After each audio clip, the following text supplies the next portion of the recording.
thrown out of the Windsor estate, the police have arrested Andrew Mountbatten Windsor. It's an extraordinary revelation and development on this story involving the Epstein files and all the allegations that have been swirling around about Andrew over the many years, from Virginia Giuffre, now sadly deceased, and since then, and certainly what's been contained in the Epstein files as released in the last few weeks. But the police have arrived at Sandringham Estate this morning, where Andrew has made his new home. It's his 66th birthday today. What a birthday present that is. He has been arrested by the police. Of course, the brother of the current king, the second son of our late Queen Elizabeth. This is an extraordinary development. Those of us who've been talking an awful lot about establishment cover-ups and lack of, should we say, interest by the police in what are very, very serious allegations against Andrew. Perhaps pleased that that pressure has finally been put on the police, and they have done the job of actually looking into these issues seriously. Must bear in mind, of course, that the Prince has not been charged with any crime at this point, and he has always denied any wrongdoing in relation to any of the allegations about him. We'll give you more on that. We'll talk to you about that throughout the show, but I'm just being told that the arrest has been on suspicion of misconduct in public office. This, of course, relates to those Epstein file allegations and the documents that, if they are true, would suggest that he had, it is alleged, passed on basically what was confidential government information when he was the UK trade envoy for this country for 10 years to Jeffrey Epstein for Jeffrey Epstein's financial gain.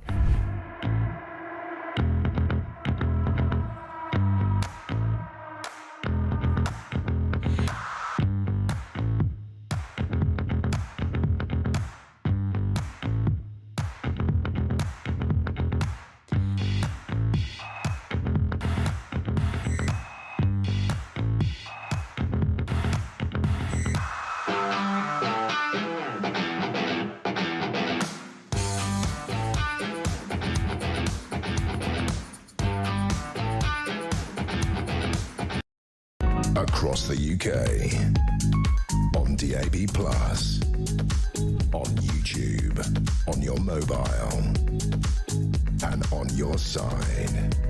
This is Talk.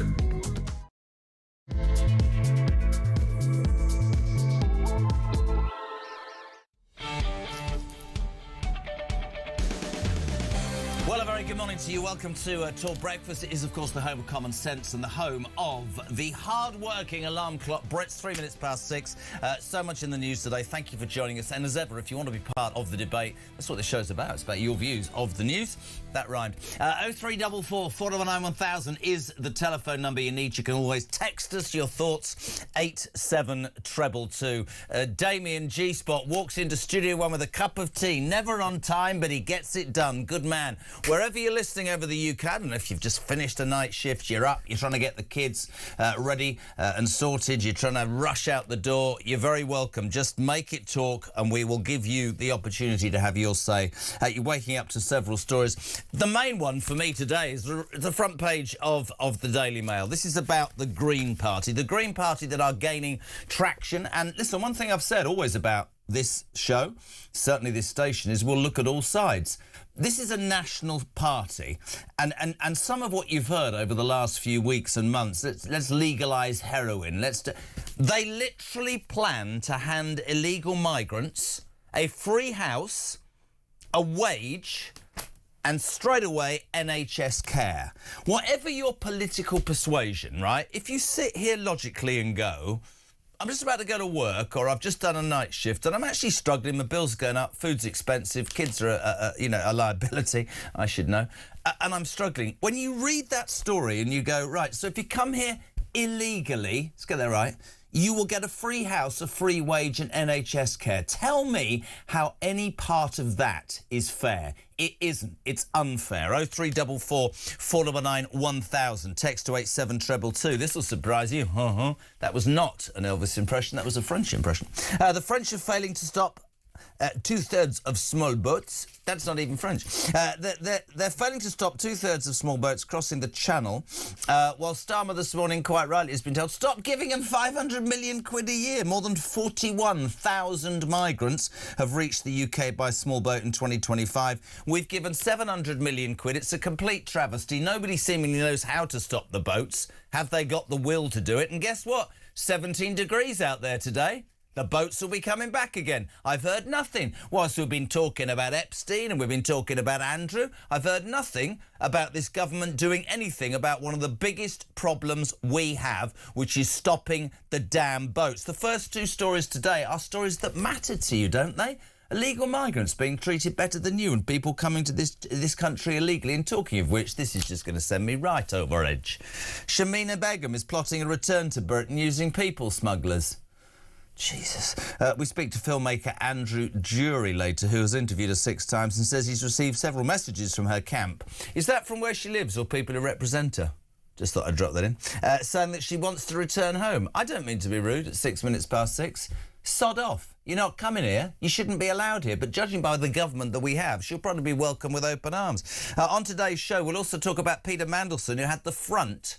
God, he's got some front, this man, hasn't he? To say that I was only arrested and bailed by the police because of a baseless claim that I was a flight risk and was off to the British Virgin Islands. Shut up, OK? Nobody is interested in your opinion. You are in trouble because of the way that you've behaved in one of the highest jobs in the land, Peter Mandelson. And as if that's not enough, ladies and gentlemen, just to kick your Wednesday off. Education Secretary Bridget Phillipson, who always looks to me like she's got vinegar under each nostril, she suggests that boys in primary school should be allowed to wear dresses. Have a listen, have a watch. In allowing children just to consider who they are, to behave in ways that might not be aligned with their sex or their gender. Mm-hmm. So if a boy wants to wear dresses, we should just, if we allow that to work, children will experiment at different points. They will consider who they are. That just taking a watchful approach. At primary school. At primary school. We're sexualising young girls and now we're saying to boys you can wear a dress. And before you all jump up and down, that's fine. But it isn't fine, is it? Why don't we concentrate on teaching kids stuff? 0344 499 1000. Got a great show for you today. On the show this morning, Sir Jacob Rees-Mogg, the rape gang's whistleblower, Maggie Oliver. Great to have her on. Isabel Oakeshott back.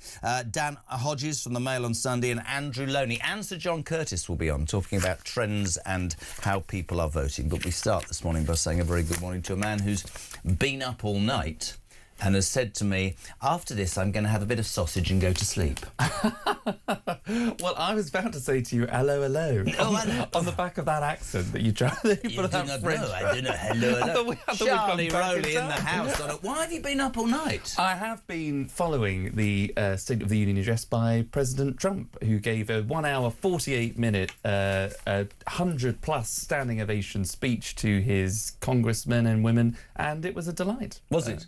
So you've been up all night, first time for a while. Let's crack on. I've got to start with the Daily Mail. Well, actually, maybe if you've been up all night, it'd be the first time you've actually prepared for this part. You know what's going on. How dare you? How very dare you.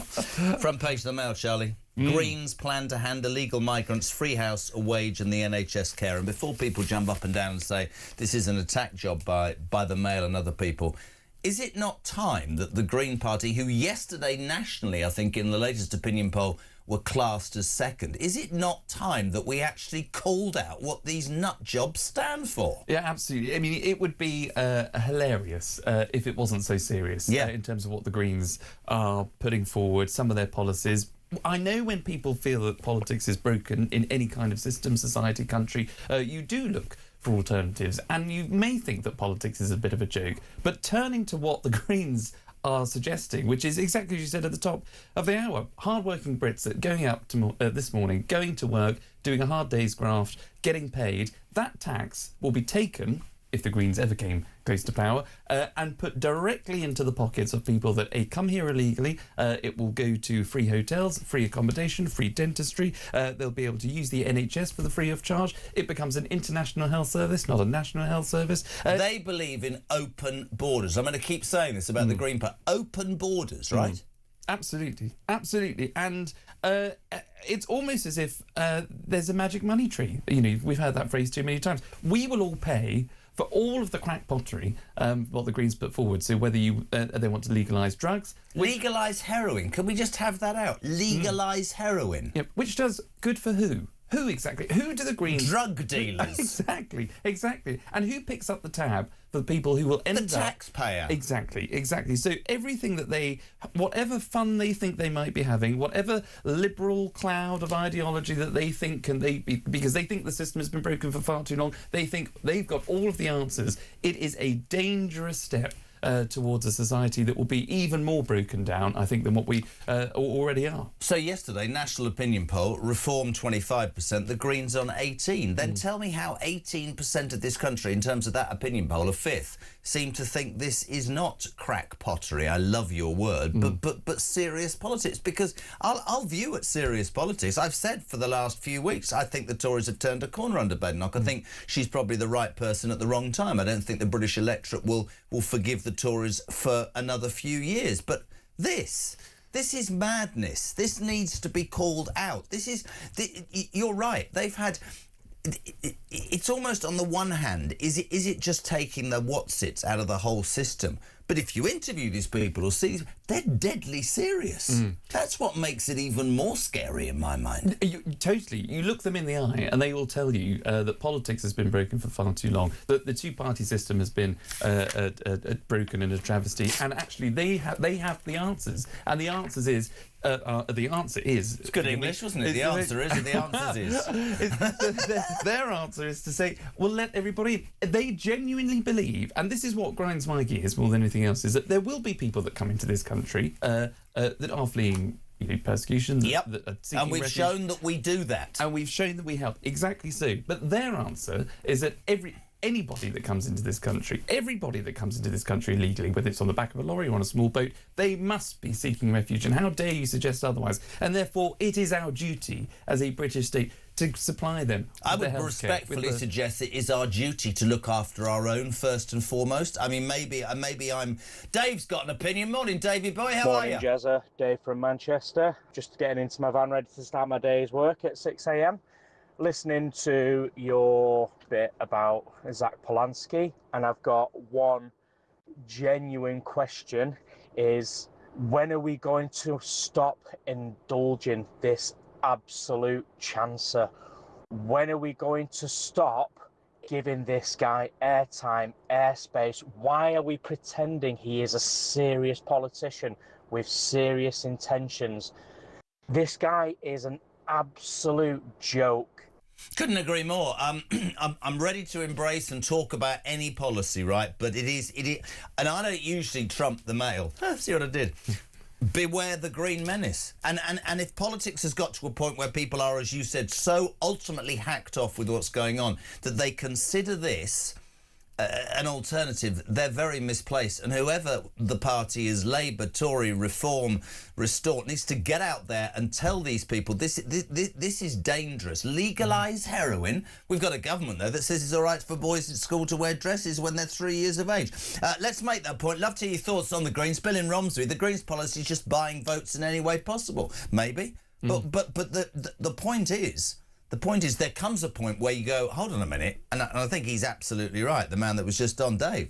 You know, Zach Polanski, really? He's not even an MP. Yep. Hypno tits, as I call it. You know what his job used to be? Hypnotise women, said I can make your breasts bigger. Yeah, I mean... There isn't a bigger tit in policy, in politics, in my opinion, but I could be missing the point. Jezza, what next from the Greens fundraising for Hamas? The weekend, the Greens were on one of the high streets close to me. They asked me why I'm appalled about Ukraine but not bothered about Hamas, says Robert in Chiswick.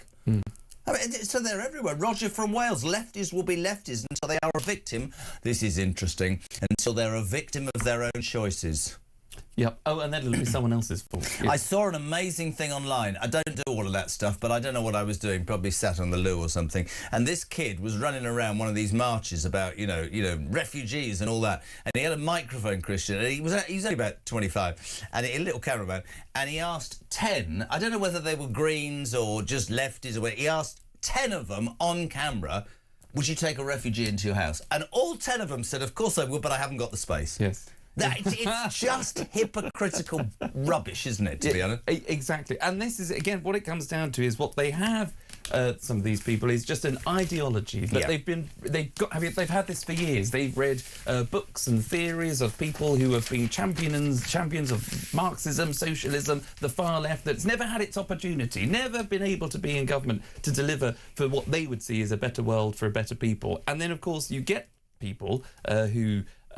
like Zach Plansky, who has been able to command a certain narrative. And he has. Let's give him credit on that. And can I just say, right, so Christina says, Jez, the BBC and others are falling over themselves and giving the Mad Green Party airtime. Of course they are. That's the establishment. But let's make it fair. I've said it before, I'll say it again. Phone me, call me, text me, message me. Are you a supporter of the Greens? What is it about the Green Party that makes you feel that that is a genuine alternative to what we've got? I would imagine a lot of the Green supporters at this moment will be disaffected Labour voters massively, right? Yeah, totally. And look, if you are someone that's on the left of politics, and particularly the far left, you would have gone through a period of time where you thought your savior might have been Jeremy Corbyn. That was back in...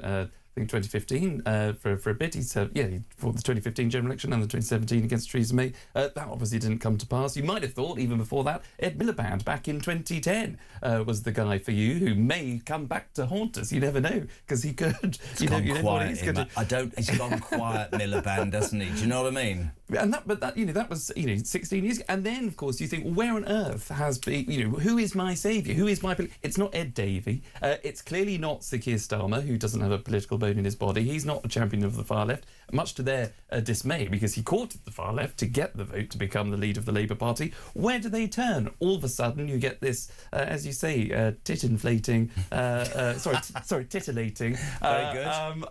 speaker who is young, who seems energetic. We don't really need to listen to what he says. Well, I'll vote for him. I will say this. I understand the ideology amongst many people, but let's look at a man who I taught everything to. Right, this is a man who, when I first met him, couldn't even look down a camera, and he came to me and he said, Jez, how do I become an interviewer? This is Piers Morgan with Zach Polanski.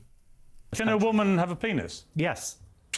It's going to take them a long time on the National Health Service to get rid of it, but that's another separate problem. All right. I think we'll leave it on a woman can have a penis. People can I think you're lacking nuance and complexity about a pretty complicated Not really. You couldn't have been clearer. I'm clear, because actually when you want to look at the science... You were crystal clear. Ask a simple question. But you're laughing at it, which I think demeans trans people. Absolutely ridiculous. What have you got against trans people? Why are you punching down? Why are you not saying nothing against the real trans problem people? in this I've already country? told you that I think trans people... You sound like you have a huge problem with trans people. No. It sounds to me like you don't understand what a woman is, which I think is a huge problem for someone leading a party in this country. A woman is a gender. Sorry? You said, what's a woman? No, a woman is a gender. Biological and gender female. is complicated. No. Gender is a spectrum. It's not complicated. A woman is a biological gender a spectrum? Is it that binary? Do you think people are born male and female? Not necessarily. Oh, for God's sake. I think it's more complicated than It's that. not more complicated, Zach. Well, it's not more complicated than that if you're a TV show host who wants to make it binary and ridiculous. Zach, you're going to have to work this this stuff out. But actually, if you want to have a nuanced let me conversation that actually reflects science, you know, when I asked you if you and want to be information... when I asked you if you want to be Prime Minister, there is not a cat in hell's chance of you ever becoming Prime Minister if you don't know what a woman is. The UK Supreme Court has made it crystal clear. But that's not the Supreme Court's job. The Supreme Court's job is to look at legislation lay down the law and then of make a legal ruling. OK. So you know more than the Supreme Court? Well, yes, actually, in this case, yes, I do. It's unbelievable. Good job, Piers. I'll give you 7 out of 10. I mean, that's the point, right? That's the point. Totally. Look, I'm a huge fan. A fifth of this country, in a recent poll, think that man should be the Prime Minister. Yeah, because there will be people that do think along the lines of, well, a trans woman is actually a woman, or a trans man is a man, and a woman is a biological woman. Yes, female. The whole thing is beyond me. I can't. Let's just move on. Yes, thoughts, please, team. The Green Party. Hypnotits is only polling well because the Tories are finished and Labour have annoyed everybody, says Sean in Gloucester. Why would the French stop tens of thousands of illegal migrants from self-deporting from France? Would we be in a hurry from stopping illegal migrants from self-deporting the other way? Probably not. This is the next story, page 2 of The Sun. Don't pay France for boats' failure. Starmer, you man who doesn't have any sense. This is the story that, I mean, it's funny. They're failing to stop the French, two-thirds of small boats crossing the channel. Well, he's been told quite rightly, even by his own party now, stop paying them. Never understood. Why are we paying the French? This is all part of the rubbish, isn't it? Come to our country. We're the place you should come. We care about you. Here's 700 million quid. You're not doing anything. You're having a baguette in your berry whilst all these people are getting on boats. We don't stop them. I don't understand. It's one of those subjects that just drives me insane because I don't believe there's a will. I'm sure there's a way. I don't believe there's a will. Yeah, and I think the way in which, you know, this Prime Minister is obviously going about it, he wants a more of a closer relationship with the EU. He obviously wants to get us... He wanted we left the EU. He wanted us to have a second vote on it because he didn't agree with the first vote, the will of the people. So he wants to get closer What to about the a EU. second general election? Yeah. Do you want to say to Keir Starmer when he says, I think we should have another vote on the referendum for the EU? What about a second election? Because patently 19 months ago, mate, this country got it drastically wrong, judging by your performance. Yeah, absolutely. And look, you know, people, the reason why I think a lot of people voted for Labour, because, again, they probably thought, well, we just need to get rid of the Tories because they had failed in cutting taxes and failed to stop the boats. So, you know, I don't think it was a ringing endorsement for Labour, also because of the turnout, but he's got to get a grip and understand what people in this country care about, and that is tackling illegal immigration. I think that is a really interesting point. I think we have a political class now that is not actually listening to what the British people want, and whilst he's away pretending or attempting to be this great human rights advocate, giving away the Chagos Islands, caring about all sorts of things, fine, but that's not what washes right now, mate. The people in this country, alarm clock Brits, are struggling, and when you struggle and you look at other people being given more, the Greens policy, the boat policy, then you go, that's not fair, that's not right. That's what we're talking about. That's what we always talk about. Listen, what do you make of it all? The mad Greens, they want to legalise heroin and give a house, a car, a job and NHS care to anybody who comes to this country legally. We're just going to open the borders and we're going to get you in. This is a party led by Zach Polanski, who you saw there with Piers Morgan, thinks a woman can have a penis. And I'm not even being light-hearted when I say that. Add to that Keir Starmer's giving £700 million a year to the French, who have done nothing to stop the boats, and you understand why this country's on its backside. Welcome to Talk Breakfast, Jay. Jeremy, fantastic show as always. This is what my concern is. There's enough idiots in this country, in my opinion, that would vote the Green Party. Get rid of the military, get rid of the nuclear deterrent, legalise heroin, give everyone who comes in with open borders a free house and a full-time wage. I mean, when you just listen to that makes Labour look good. Listen to what I'm saying. It makes Labour look good, like their policies are good, and they are dreadful.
Act of Parliament that would take Andrew out of the line of succession, currently 8th in the line of succession after William and his children. Is that really necessary? It's complete gesture politics. It's completely pointless. I mean, it serves no purpose. I mean, he's not going to become king. He's not going to be a Councillor of State. The royal family wouldn't want a parliamentary debate about that in any case. I think the focus has to be on accountability from the royal family and justice served for the victims against Andrew. Across the UK, on DAB+, on YouTube, on your mobile, and on your side. This is Talk.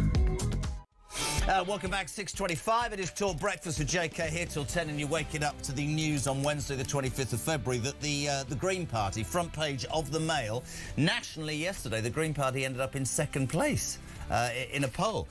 Green plans to hand illegal migrants free house, a wage and NHS care, on top of the fact they'd like to legalise every drug, including heroin. That is absolutely true. You're also waking up to the news that the French, surprise, surprise, are failing to stop almost any boats coming over, and we're still giving them £700 million, I should say, a year for doing absolutely nothing. Good morning to Roy in Gloucester. Jez, I remember when the Green Party were a cosy little fringe group that hugged trees. They have now become an ideology-driven cult.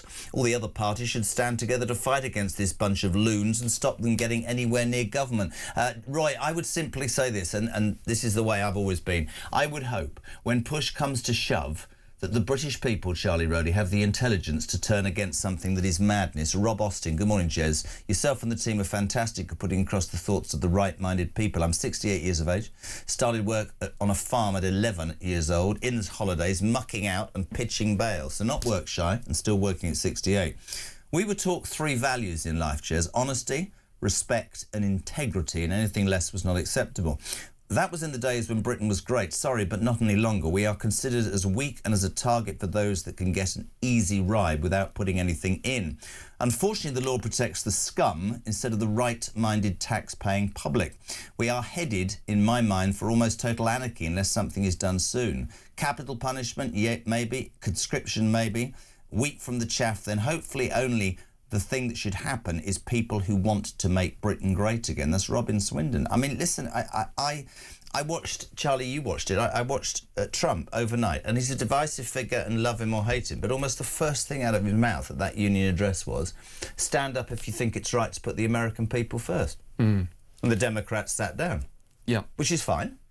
But that tells your average American, and I've lived there in middle America, I've been to Columbus, Ohio, that was quite frightening, and that says yours aren't of the interest to me. It's like the Epping Hotel, the Bell Hotel, when the government took the council to court and said the rights of migrants are more important than that of the indigenous local population. I just think it's really dangerous. I think the public will wake up to it. Yeah, totally. And look, you know, you don't have to look too far at stats to know that, you know, the country's going backwards. Unemployment is up. Youth unemployment is up. Young people can't get a job if they're not. And if they do try to go to university, for example, they get saddled with all this debt that we were hearing about earlier on in the week. You know, crime is up. The country doesn't feel safe. No. We don't have the standards of living that we would hope to in 2026 in Britain. So we're not doing particularly well, I'm sad to say. But you're right, when you get someone in America that wants to stand up for America first, as he puts it, and is able to highlight actual examples by having people in the Congress,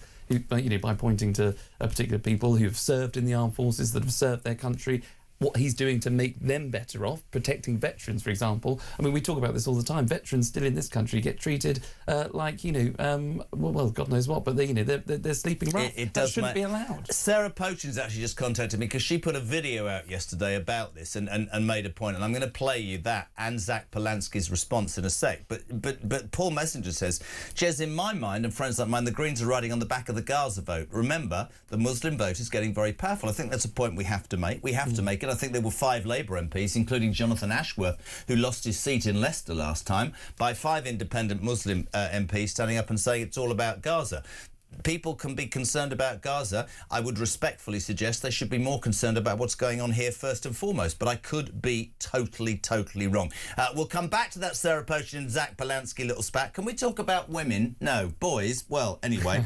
Bridget Phillipson, who I think is also slightly nuts. Yesterday, can we play it again? This is what she said about young boys in primary school wearing dresses. Have a listen.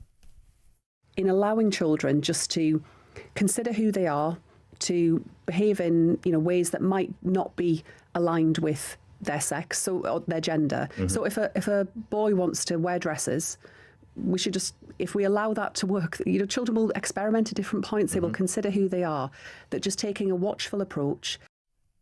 Sorry, I'm just giving Christian some information there because we want to get that out to you. I mean, tell me, am I missing the point? I mean, the left will say, don't be so unfair. Mm-hmm.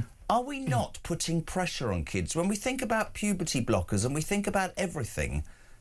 Can't we just let kids grow up, man? Well, you're absolutely right. And look, what Bridget Phillipson said twice in that clip that you just played is that we have to consider who they are. Well, I'll tell you who they are. They're children. They're kids. Teacher, leave those kids alone, if I can put it like that. Because this is what happens when you played that clip of Zach Polanski before with Piers Morgan. You've now seen the Education Secretary who have been captured by a vocal minority of people, but who have this idea of what progress is in their mind. Therefore, they impart those views onto senior politicians because you can't offend people and you've got to allow kids to be. The reality is, I don't care what kids do at home. I believe that should be something for their parents. I love creativity. I love creative people. I think if you see something on the telly and you want to impersonate it for 5 minutes and you let off steam, if you're a boy or a girl, whatever it is, you do that. But what you cannot do, I don't think, in someone who is in position of authority or power, which is a teacher or the Education Secretary, is to say it's okay to allow a 4-year-old child to come to school with that creativity, because you then lose the boundaries. You have to have boundaries for kids in order for them to then decide actually who they are when they get older. If you put it on a plate for kids for too long, if you back away and allow them to just do whatever, I agree, but that's when problems happen. I think what we're doing is we're entering the realms. I mean, somebody, I don't know whether it was Damien or it was Cam, somebody said something this morning in the office that was spot on. We hear these stories about schools, right? My daughter was telling me a story about how, they were talking about gender and sex and, stressed and all this. The girl's 8, my granddaughter Isla, right? 8, for Christ's sake. I think you should allow a kid to develop. I worry about what we're not hearing. I mean, I think what is going on in schools. If you jump up and down to a Bridget Phillipson, they go, oh, what are you doing? You're saying that boys shouldn't wear dresses. No, what I'm saying, you stupid woman, I haven't even had a child, is allow the kids to develop. We're streeting and puberty blockers. Are you winding me up? 8-year-old kids from disadvantaged homes, not allowing the biological process that is in all of us, puberty, to happen. During puberty, those boys might want to wear dresses. They might. But it's almost like we're setting with what we've got parameters, and we're pushing on kids. Wear a dress. Use the same toilet. And then if you say anything, they go, oh, that's your normal. Well, this is my normal. I think it's okay to develop. But we're not allowing kids to develop like this. It's rubbish. I think you're absolutely right. And it is about those parameters and boundaries that allow kids to have then the ability to say, oh, actually, I do feel different when I'm a bit older, maybe. And then that they discover a path of who they may or may not be. But to allow, I think, the idea that it's okay and that teachers should accept that it's okay for boys to be wearing dresses, for example, to play on their mind. They are vulnerable children. There has to be those parameters and those boundaries, because where does it stop? And I know people listening to me now are going to think, oh God, Charlie has been up all night and he sounds absolutely crackers. But there are incidents of schools where kids are turning up as cats, as furries. You must know about this. Oh, you might have heard honest to this God, and I've said this to my children, if you come home, I swear to God, and you want that rubbish, I will put a cat litter tray in the garden. You can do one. What a load. Sorry. It's true. Now, only people might not know about this, but these are incidents in schools where kids have been captured by a particular thing on social media. They turn up identifying as a cat, wearing pussy ears and having a tail attached to them, I think. And or kitten ears, and then pussy was fine. But they are treated as if if kids take the mick, as you probably would question why your fellow pupil has turned up dressed as they are, you get into trouble. I've told the story before. Take it over. I call her number 3 because there's 6 of them. We went to Brighton to some college. I thought this is going to be fun. It's a couple of years ago before she was thinking about university.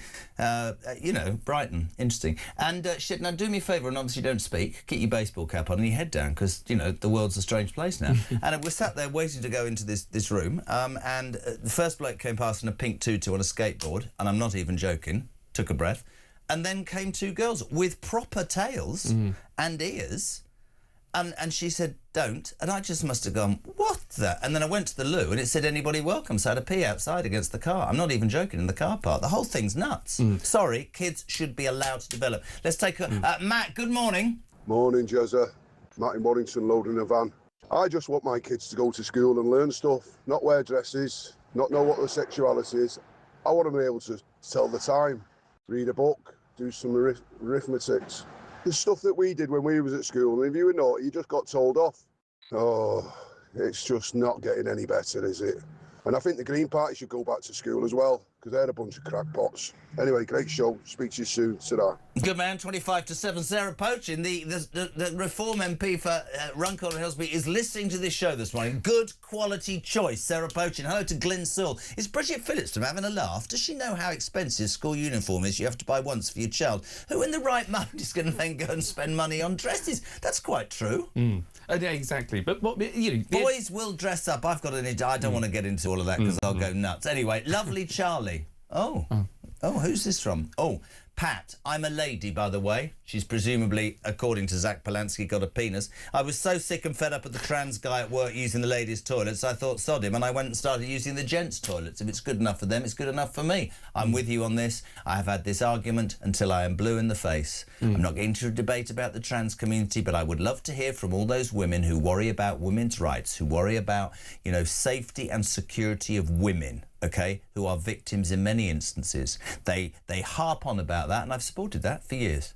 Where are they when young girls are in a toilet when a man with a penis comes in a dress? Why aren't those women sticking up for those girls? Why?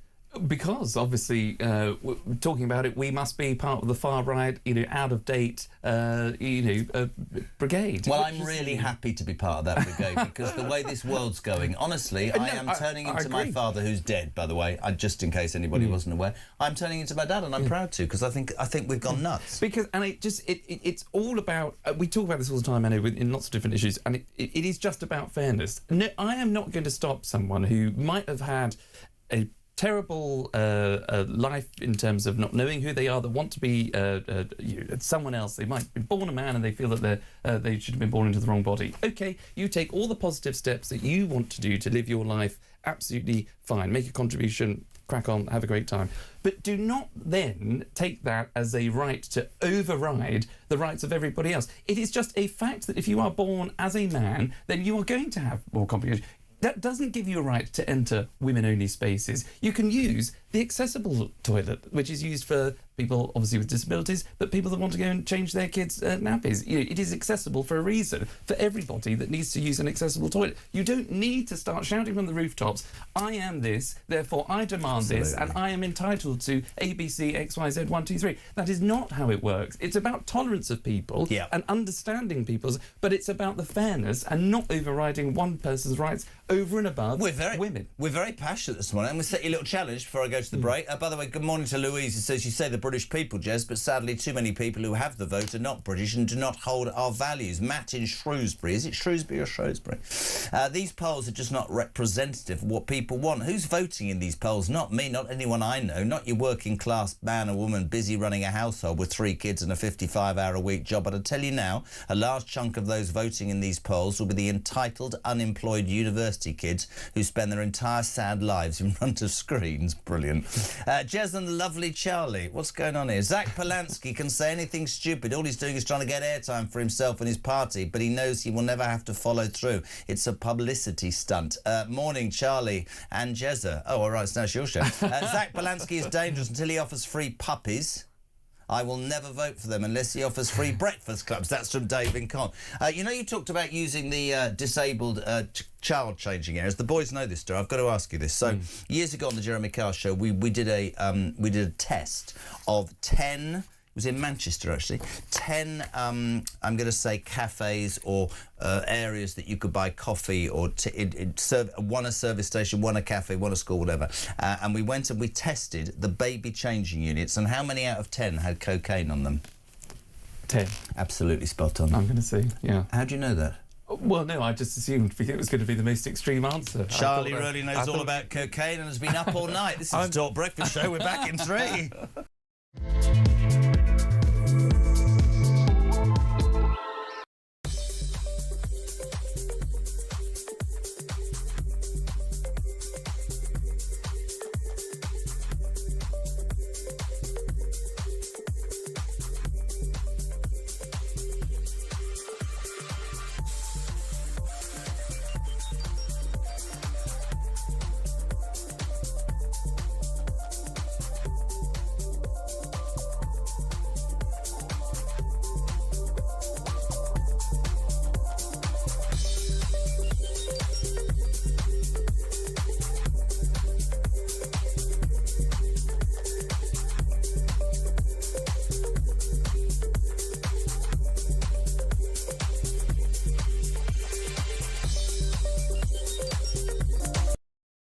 Across the UK, on DAB+, on YouTube, on your mobile, and on your side.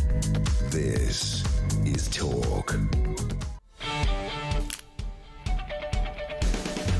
Welcome back. 20 minutes to 7 o'clock. We're live across the United Kingdom. This is Talk Breakfast, the home of common sense, the home of the hard-working alarm clock Britain. You're waking up to the news that the Green Party, front and centre of the Mail this morning, beware of the Green Menace, said the Mail.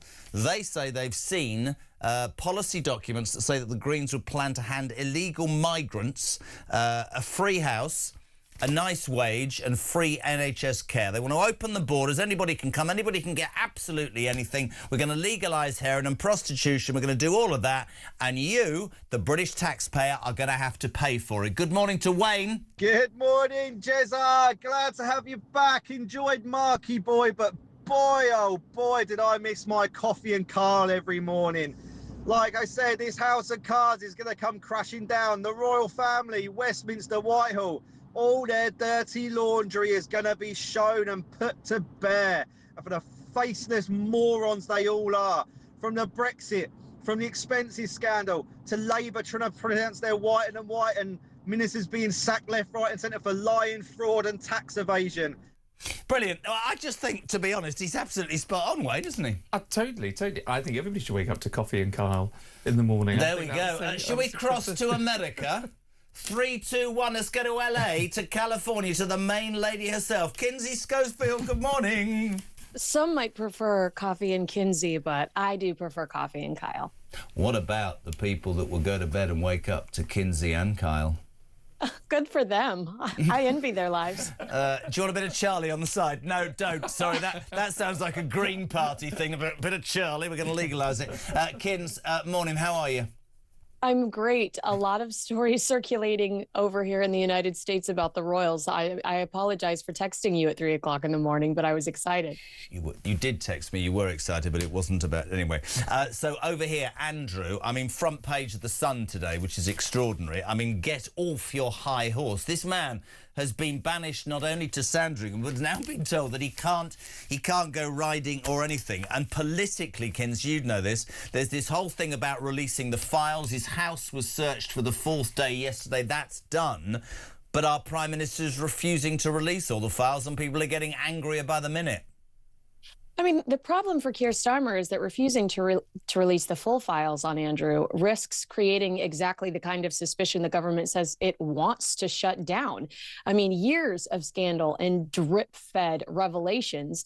The public, they're sick of it. They're not in the mood for partial answers or carefully worded summaries anymore.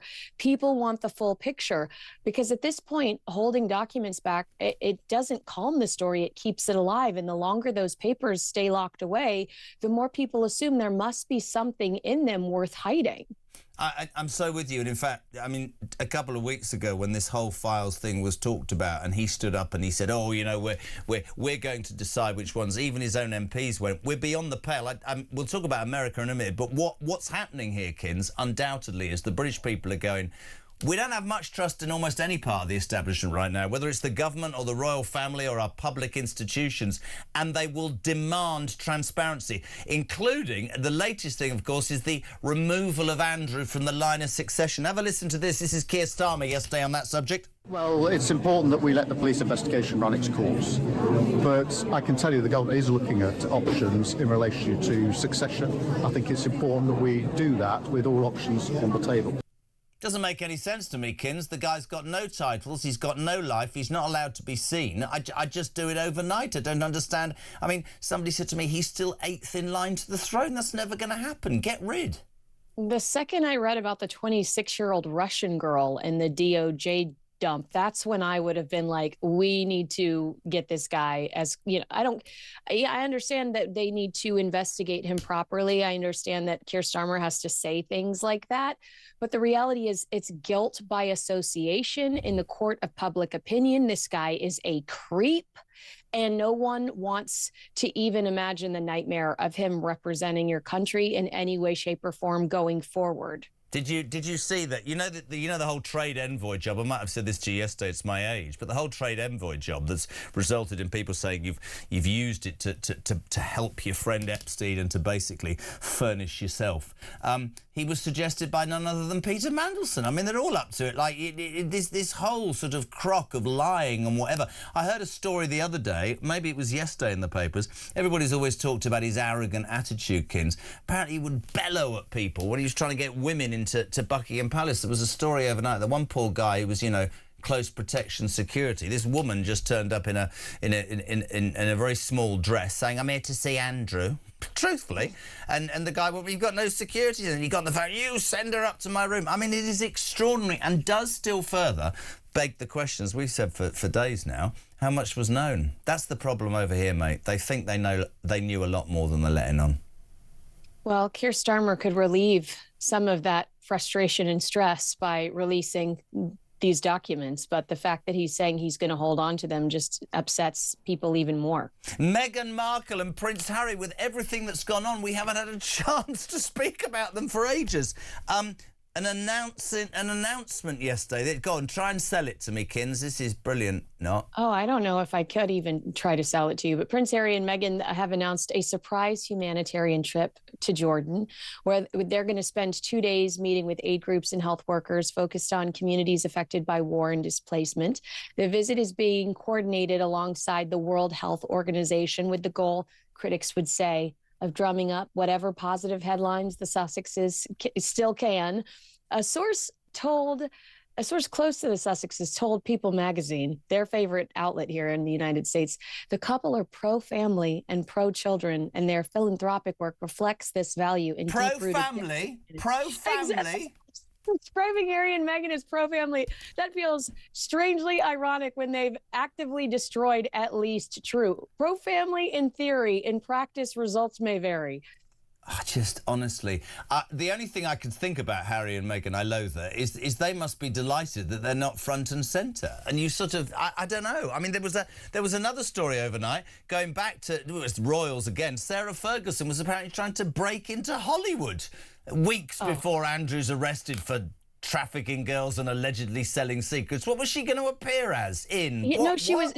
She was pitching her regal bodice ripper, her heart for a compass, as Bridgerton meets The Crown for a TV or film project. And sources say that she had the book rewritten, repitched, and was actively really leaning on industry contacts. And this is all as the DOJ documents start to dump. And she's devastated because she thinks she is this close to getting this show made. I mean, in Hollywood, you can rewrite the script. Unfortunately for the Yorks, you cannot rewrite the headlines. What would we call it? 50 Shades of Fergie, maybe 50 Shades of Earl Grey, because in this version, the tea keeps spilling whether anyone ordered it or not. This book, I mean, all she had to do was write about what Andrew got up to. This is the other thing that I keep wondering about. All these women that came to Buckingham Palace and came to Windsor. That was the ex-wife living down the corridor. She never heard, she never saw, she never questioned. She always publicly stuck up for him. Was she part of it? I mean, then I'll say things, I'll get into trouble. Maybe we're back to Kinsey, Kyle and Charlie. Maybe there were more than two. I've no idea. Well, if those emails are anything like Ghislaine's, then perhaps, because Ghislaine talked about a couple of those scenarios in Go her on, say messages. the word for me at 10 to 7 in the morning. It'll get me through the rest of the show. What words? Threesome? Brilliant. Not now. Bringing Ghislaine up. This is brilliant. I of course, a couple of years ago, interviewed her inside the penitentiary, which was an interview that was... All she talked about was tofu, I remember. Anyway... Apparently, according to a report overnight, a former inmate says she's a smelly old mare. Is that right? That's right. The latest headlines about her stateside are not about super secret files or courtroom drama. It's about humble prison life. And according to her former inmate, it stinks. A woman that says she served time with Ghislaine at the federal prison in Tallahassee claims she had a reputation for showering only once or twice a week, even while exercising regularly. And she was pretty infamous for being smelly. And she apparently had very few friends because of said smell. They also said that no one liked her, but no one wanted to risk hurting her or going after her in jail because the repercussions would just not be worth the drama. But if Prince Andrew, ex-Prince Andrew, is watching us right now, the moral of the story is that you can go from Buckingham Palace to body odor faster than you can say Pizza Express. So hopefully he's listening. We're teaching him a lesson. Prison Pong. Cam, what a great headline. Kins, it just continues to give. He's banned from horse riding. Fergie wanted to sell her sexy book to Hollywood before they were all in trouble. She's probably going to be arrested. And amongst all of it, in the midst of it all, Meghan Unsparkle and the dumb Prince Harry are off on a humanitarian visit to Jordan. Not that anybody gives a damn.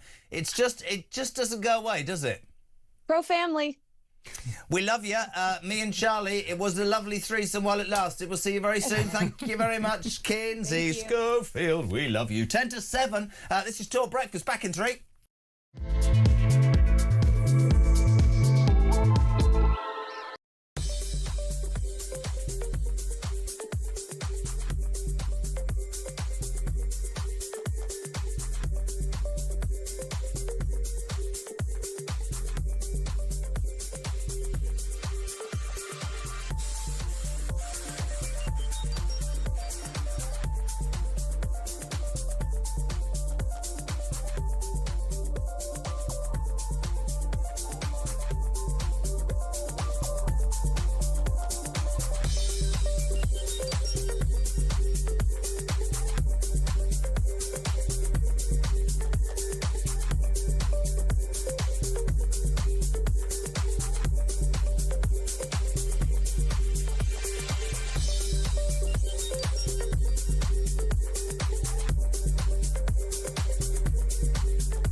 Across the UK, on DAB+, on YouTube, on your mobile, and on your side.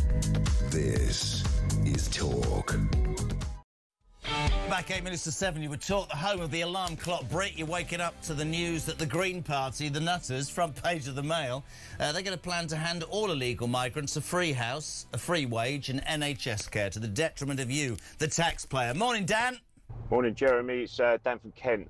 We may be mocking the Green Party's mad policies, but I think they're very, very dangerously clever. They're targeting a certain demographic. Couple that with this generation at universities pro-Gaza, pro-Palestine, and I think they'll target a lot of Labour seats in the next election and probably win them. The Muslim vote will be very important in the next election. They'll use the Green Party as a springboard into becoming a party for themselves. we're in a dangerous time in politics at the moment. Great show. Couldn't disagree with him more. I mean, agree with him more about the show, I disagree. But no, he's right, isn't it? It's dangerous. Can we just talk about a man that we've been talking about for ages? Not that I want to talk about him for too long. Front page of the Daily Telegraph, Charlie Rowley. Peter Mandelson held to stop him fleeing Britain. How much front has Mandelson got? That on the day that he was released, within 2 hours, apparently he's tweeting out going, oh, it's absolutely outrageous. I'd agreed to come in for a chat in a couple of weeks and they've arrested me because they had some tip-off that I was about to do one and go and live in the British Virgin Islands. What? The person that said that should be arrested. Who does he think he is, seriously? Well, exactly. Look, he was branded years ago the Prince of Darkness, someone that was able to spin stories, be able to capture the media, to be able to get the Labour Party from opposition into government, to have a whole part of this new Labour project. He was a master at reading the room, getting the right narrative, getting Labour ahead in the polls. How times have changed where he cannot understand, where he should just take a period of silence to let this investigation run its course without aggravating more people and the public who are just turning against him. The police can come and talk to you whenever they like. It's interesting to me that the two people that have been front and centre of this whole Epstein saga, Andrew and Mandelson, both seem incapable of understanding there's no way out of this. The game's up. You've been found out. Don't bitch about not horse riding. Don't bitch about being arrested. You are a normal couple of people who are about to face the wrath of the police, the justice system and the United Kingdom. Your thoughts on that are always welcome. Gordon Brown's come out kicking today, front page of the Mirror. Gordon Brown, why we must stop reform. Now, to me, that says two things. One, they are genuinely worried about reform, but again, maybe I'm being unfair to Gordon Brown. He's the one who employed Peter Mandelson, isn't he? Well, want to look in the mirror, Gordy boy? I think you're absolutely right. And look, you were just talking about Harry and Meghan with Kinsey there, who I think must have been bored that they're not in the headlines that much, so they've come out for this surprise visit to Jordan. I think it'll be more of a surprise when they realise that actually they're not welcoming Jordan or the Jordanians. Who the hell are these two? Yeah, but Gordon Brown, you know, searching, I think, for a bit of headline action because he obviously feels a bit bored at home. Well, I'd keep my head down if I was him, because I think it's going to turn on other people in the Labour Party. And one thing I said yesterday, I haven't seen you for 2 days, all roads lead back to one man, in my opinion. Where is Tony Blair? Gaza? Well, he, at some point, I would have to, I'm sure, come out and give an account as to why he employed Peter Mandelson 3 times. You know, Gordon Brown, let's not forget, employed Peter Mandelson. He brought him back in because gave him a peerage. Gave him basically the first Secretary of State as well as Business Secretary. Put him in the House of Lords in the first place, Gordon Brown. So, you know, Gordon was very close to Peter Mandelson, so it's a bit rich if you ask me to now start taking the high road and writing letters to the police to say, you know, I'm happy to comply, you should look into this a bit, whatever. I think, you know, we'll just have to wait how that. Do you know what my dad, who's dead, said about Gordon Brown when he was Prime Minister? He said, the only thing my old man said was, still completely bloody incapable of tying a tie correctly. If you ever looked at the knot on Gordon Brown's tie, an absolute what's-it show. Danny Kruger talking about royals. He's in the Mail today. This is the Tory who defected and has been charged by Reform for preparing for government. He says, Danny Kruger, Mail page 20, he fears for this country if Reform don't get the chance to change what he says needs changing. What are your thoughts on that? Well, look, I think he is, from his position, he'll be absolutely right, because when we're talking about all of the issues that we have been today, and we do on a regular basis, and when you hear from all of your listeners who are basically tearing their hair out about how bad the country is, when we're talking about immigration, we're talking about a flatlining economy, we're talking about education going to the dogs, when we're talking about universities and not having the freedom of speech, where we're talking about this insurgent left, where it's only diversity and it's only equality if you agree with them. Of course there's lots of things that are wrong with this country, and if Reform, who are leading the polls consistently, and there's a reason for that because people are so fed up, if Reform aren't successful in getting to a point where they can change things for the country, then of course that will be a huge regret to Danny Kruger, that's charged with delivering for reform. And you've just got to hope, from his perspective, that reform can hold the show together or continue to grow, continue to get people to join it, that will appeal to the public, and that will be their strategy to getting Nigel the keys of number 10. I do love having you on. It's been an amazing week. Just to finish, before we head to the news at 7, we've got Nigel Evans, got some great guests today. So Jacob Rees-Mogg, that rape gangs whistleblower legend, Maggie Oliver, Isabel Oakeshott, Dan Hodges, Andrew Loney.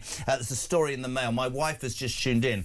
A man was taken to a jobs tribunal because he dared to say to a woman as a joke, being kicked in the privates is worse than childbirth, just as a joke, and he got into real trouble, fined, whatever. Is being kicked in the privates, Victoria, worse than having a baby? She'll text me now. You've no idea, you men. I've been kicked in the bits and I've only got one bit and it hurt quite a lot.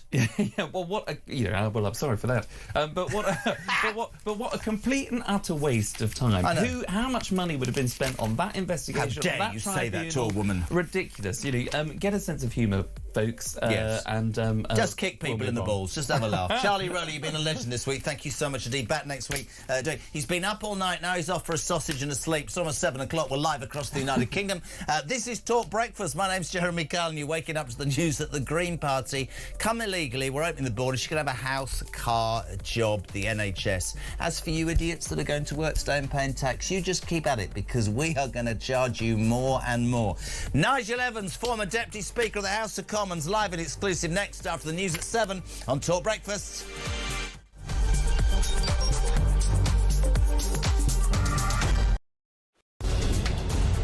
Labour MPs, they say, listen, Keir, your position is untenable. This is all about appointing that rat, Peter Mandelson. We've now had another resignation from number 10. The plot is sickening, the noose is tightening. His failings are internal. He's useless, incompetent, has no political judgment. This is all part of Starmer's reset, getting rid of his inner circle. So Chris Wormold, we think fairly reluctantly, has stepped down.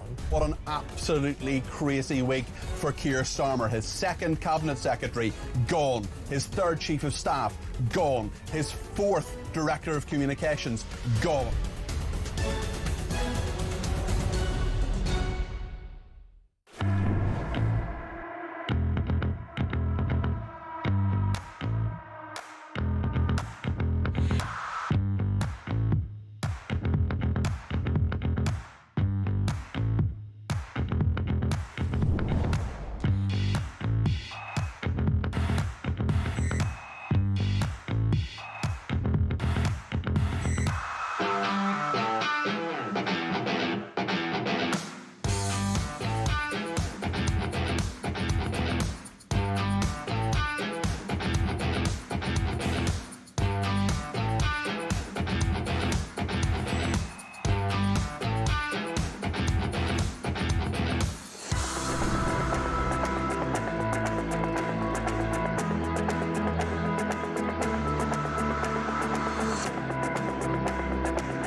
Across the UK, on DAB+, on YouTube, on your mobile, and on your side.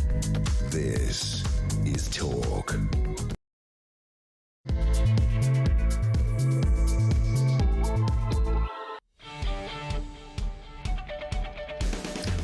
Welcome back. Just gone 7 o'clock. We're live across the United Kingdom. You would talk, of course, the home of common sense and the home of the alarm clock Brit, the hard-working man and woman that put it in, pay their tax and watch this country fall on its arse on a daily basis. Please, as ever, get involved. We'd love your input via phone or via WhatsApp message 0344 499 1000. Text to 87222. We'll do them throughout the show. You're waking up to some shocking news.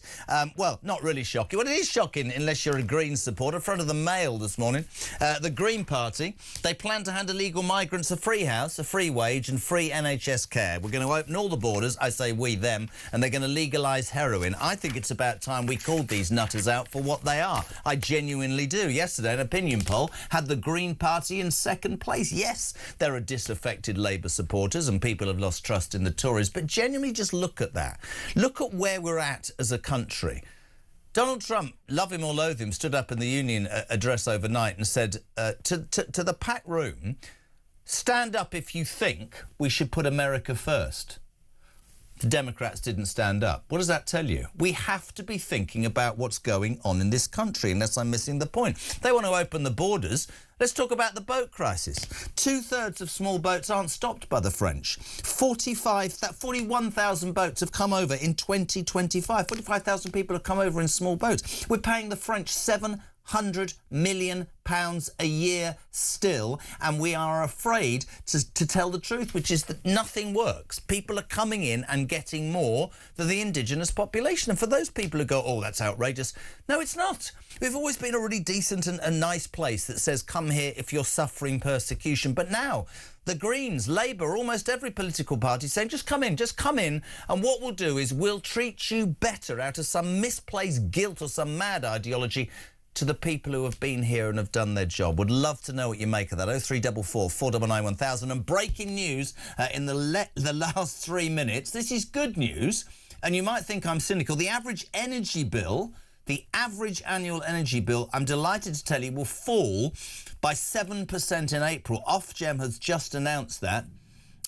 Well done to Christian, who said that's fantastic. But is it slightly cynical to say that the bills are going down when people turn the heat off because it's getting warmer?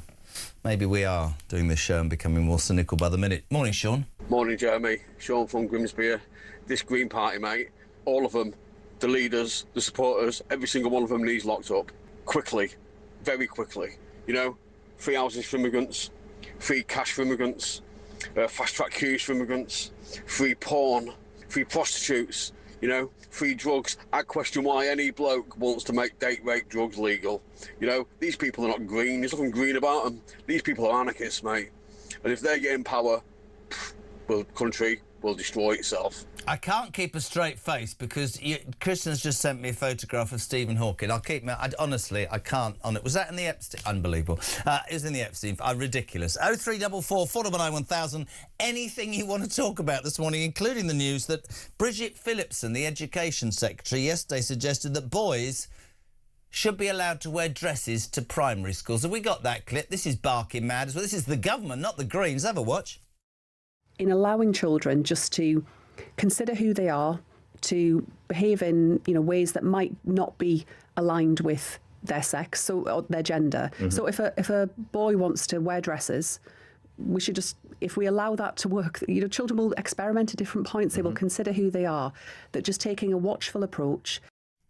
I'm past even speaking. I'm going to say a very good morning to the former Deputy Speaker of the House of Commons, a Conservative MP for Ribble Valley, the legend that is Nigel. First of all, where are you? Not here. I'm in Dubai, where all the rich Brits live now, as you know, Jeremy. So it won't be long before you're doing your show from the United Arab Emirates. Dubai's finished. Go to Russell Kamer. So can I just put to you, as the ex-Deputy Speaker of the House of Commons, when you do come back here, having spent your millions, you might find that heroin's legalised, prostitution's legalised, we've got open borders, hundreds of thousands of illegal migrants will be living in nice houses with cars, getting free NHS care and a wage, and 3-year-olds in most primary schools will have dresses on, Nigel Evans. What the hell's happened? I'm not coming back. It's a nightmare, absolute nightmare. You sometimes can't believe what you read in the newspapers, and to listen to a government minister like Bridget Phillipson.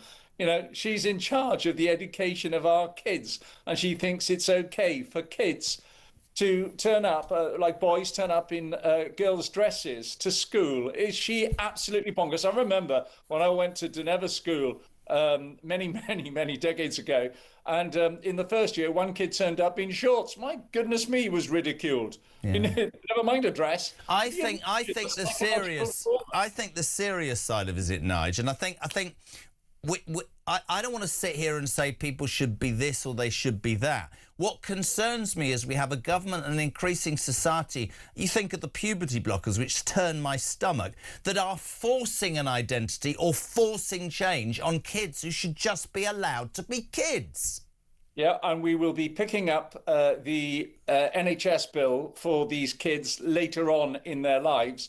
As they go through all sorts of psychological trauma that could clearly be avoided if we only ensured that we didn't have ministers like Bridget Phillipson saying that it's okay to go to for boys to go to school wearing dresses. I mean, it is absolutely insane for that to happen. You know, at that age, boys should be playing with Action Man, girls should be nurses. You know, and allow them to grow up. But that's my thing about the puberty blockers. What you're saying is that you're allowing or not allowing the very development of a child through puberty, through whatever. There will be boys that play with girls' toys and girls that play with boys' toys, and that's right. Life. But what we're talking about is being foisted upon them, this ideology, foisted upon them, and that's the danger. You wouldn't allow these children to play on railway lines or play on the roads because that would be bonkers. You wouldn't sit there and see what happens. I mean, just don't do it.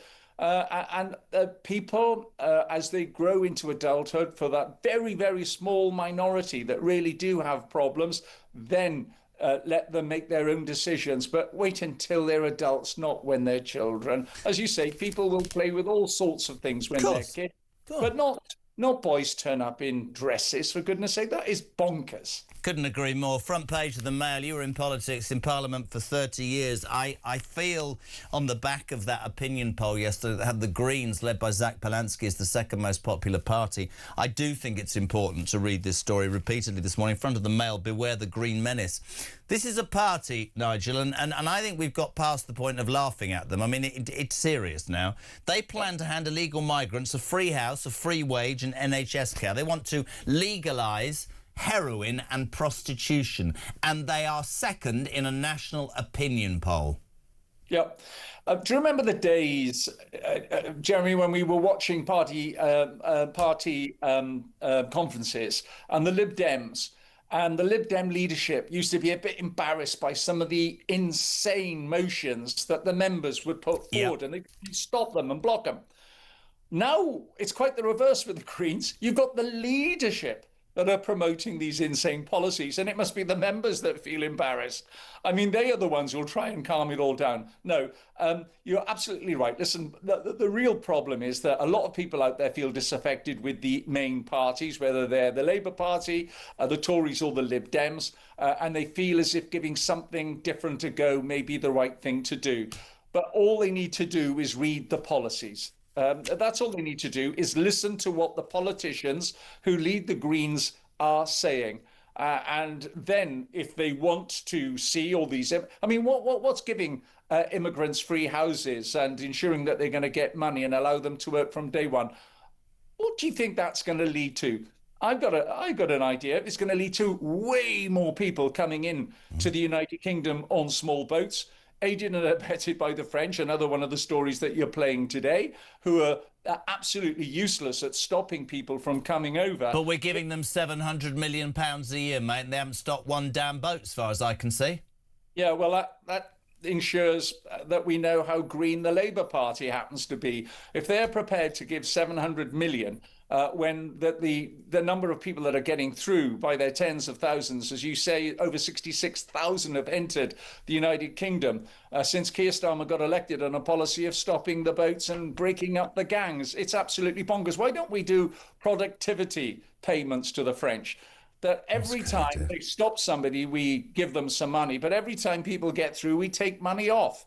And at the rate it's happening at the moment, Jeremy, the French would be paying us money. Couldn't agree more, mate. Completely and utterly agree. Let's bring it back to politics if we can, briefly. We've talked about dresses. We've talked about the Green Party. We've talked about the boat situation. Let's talk about Mandelson.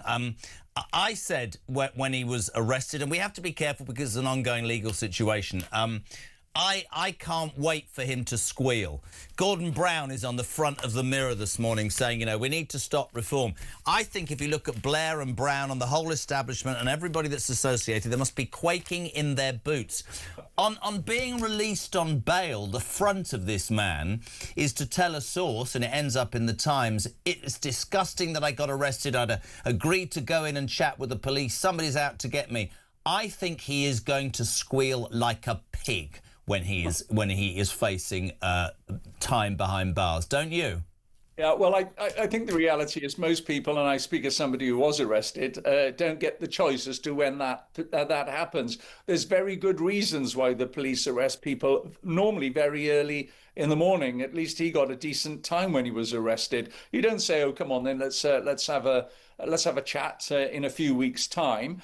Clearly, if the police are in receipt of evidence, and they will have seen enough stuff, I'm sure, from Andrew Mountbatten Windsor's files, that there are very clear reasons why they need to be doing what they're doing. And the reason I find absolutely amazing it was that then Peter Mandelson starts making it be known at 4 a.m. in the morning how angry he is that he was arrested at all. Well, hold on.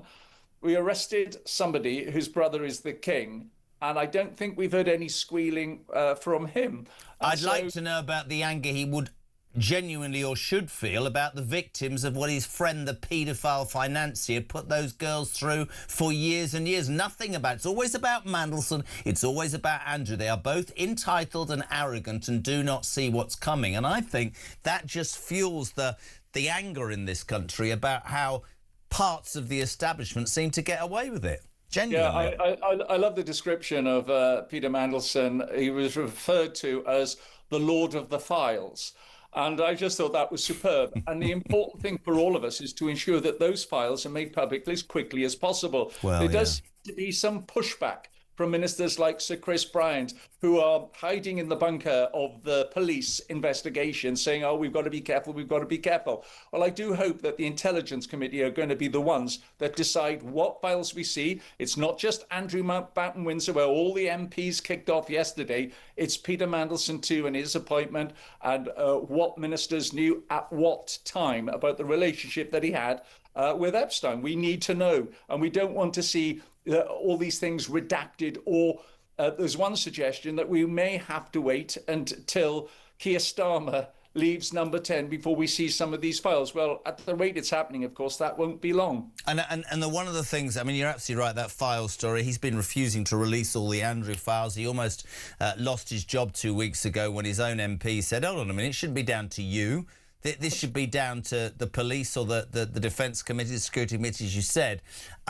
I just believe there will be many inside the government, many inside Parliament who are quaking in their boots. And I don't believe that the self-styled Prince of Darkness, right, is going to go down quietly. I really don't. I just and to me, it does reinforce the belief that out there, certainly amongst listeners and viewers, there's a feeling that if there is not greater transparency in politics and the royal family, there will be such a kick-off, there will be such a reaction that these people will be forced to perhaps show and behave as they should have done for years, Nigel, and didn't.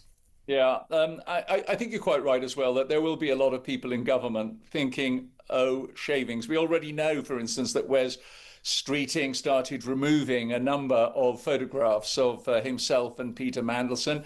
And then, of course, Wes gave voluntarily some of the texts between Mandelson and himself. And you've already got some Labour MPs kicking off saying, yeah, but those are from that date. And what about the messages before that? So you're going to get a lot of ministers quaking. And you're right as well. What's Peter Mandelson got to lose now? He might as well, and my best advice to both him and Andrew is keep telling the truth. Just keep telling the truth. And there will be a lot of ministers. Some of them have already thrown Mandelson under the bus. Absolutely, they have. People like Gordon Brown and Keir Starmer. He employed Mandelson. He brought him back, for Christ's sake. What about West Streeting? He's gone quiet, hasn't he? Yeah, I can understand their embarrassment. Well, I know why West Reading's gone quiet, because every cabinet minister has turned on him because of his unadulterated ambition to take over from Keir Starmer, and everybody expects it to happen shortly after the May local elections, most of which he tried to stop himself. And it was only when he got legal advice after a legal challenge from Reform that they, in the end, threw in the towel and have decided that these local elections will go ahead. Well, this is going to be the biggest statement on behalf of the electorate as to how well Keir Starmer is doing. And I suspect that as the results come in, it won't be long before Labour ministers and Labour MPs look after their own jobs. Whilst most people are losing theirs in the United Kingdom, they'll be looking after their own jobs, and Starmer will be out. You see how weird the world is? You're sat there in Dubai, you're joining the Jeremy Kyle Breakfast Show, and Keith in Oswestry says, just watching Nige in Dubai, I just want you all to know I was a project manager on the development behind him. There you go, see? Anyway, hurry home. Remarkably well. Hurry home. Don't bring your passport. We'll give you a house, we'll give you a job, we'll give you some crack cocaine and some heroin, Nigel Evans. Great to have you on. Mark in Selby, or is it Mark Selby, the world snooker champion? Interesting point there.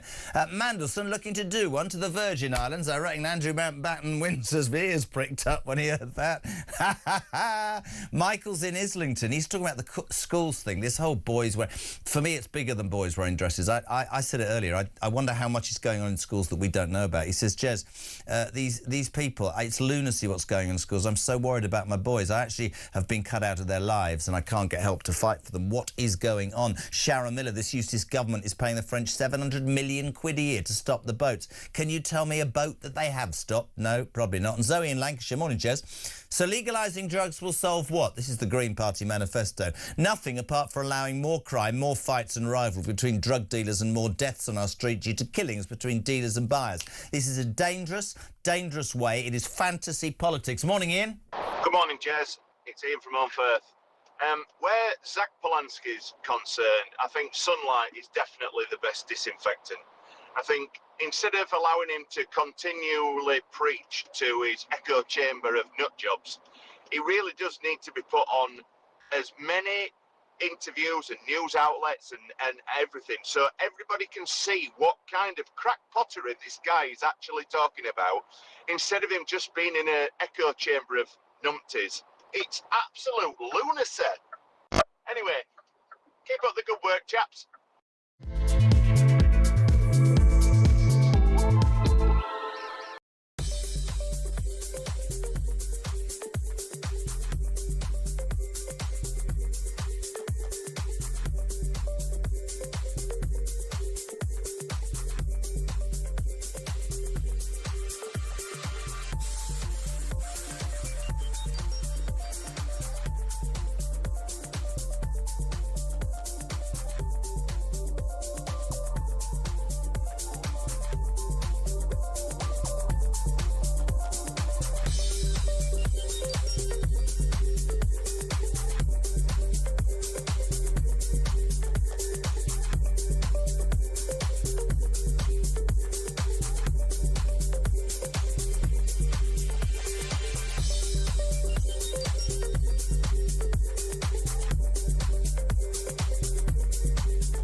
across the UK. On DAB+, on YouTube, on your mobile, and on your side. This is Talk. Welcome back. 7:23. It's Wednesday morning, the 24th of February. Waking up to Talk, of course. The Breakfast Show. This is the home of Alarm Clock Britain's the home of common sense. You're waking up to the news that, yes, the Mail will tell you the Green menace is upon us. Yesterday, the Green Party came second in a national opinion poll. They want to legalise heroin, by the way, just so you're aware, and prostitution. They also want to give... they want open borders. Any bugger can come in. They want to give every illegal a free house, a free wage and NHS care. On top of which, more and more people are coming in boats, so we're still giving the French 700 million quid a year, and Bridget Phillipson, the Education Secretary, wants boys as young as 3 to wear dresses to primary school. Morning, Sean. John of Cheshire. Just been listening to the Green Party's latest plan. I'm sorry, but the only difference between the Green Party, Labour, Lib Dem and Tory plans are the fact that the Lib Dems, Labour and Tory don't want to publicly legalise drugs. Apart from that, it's exactly the same. That's exactly what's been implemented. So the only headline really with the Green Party is they want to legalise drugs. Love your thoughts on that. 0344 419 1000. I felt bereft the last few days. I've been without my main lady. A very good morning to Talk's international editor. Good morning. Now, Isabel Oakeshott, please don't take this the wrong way. Can I see the ring then?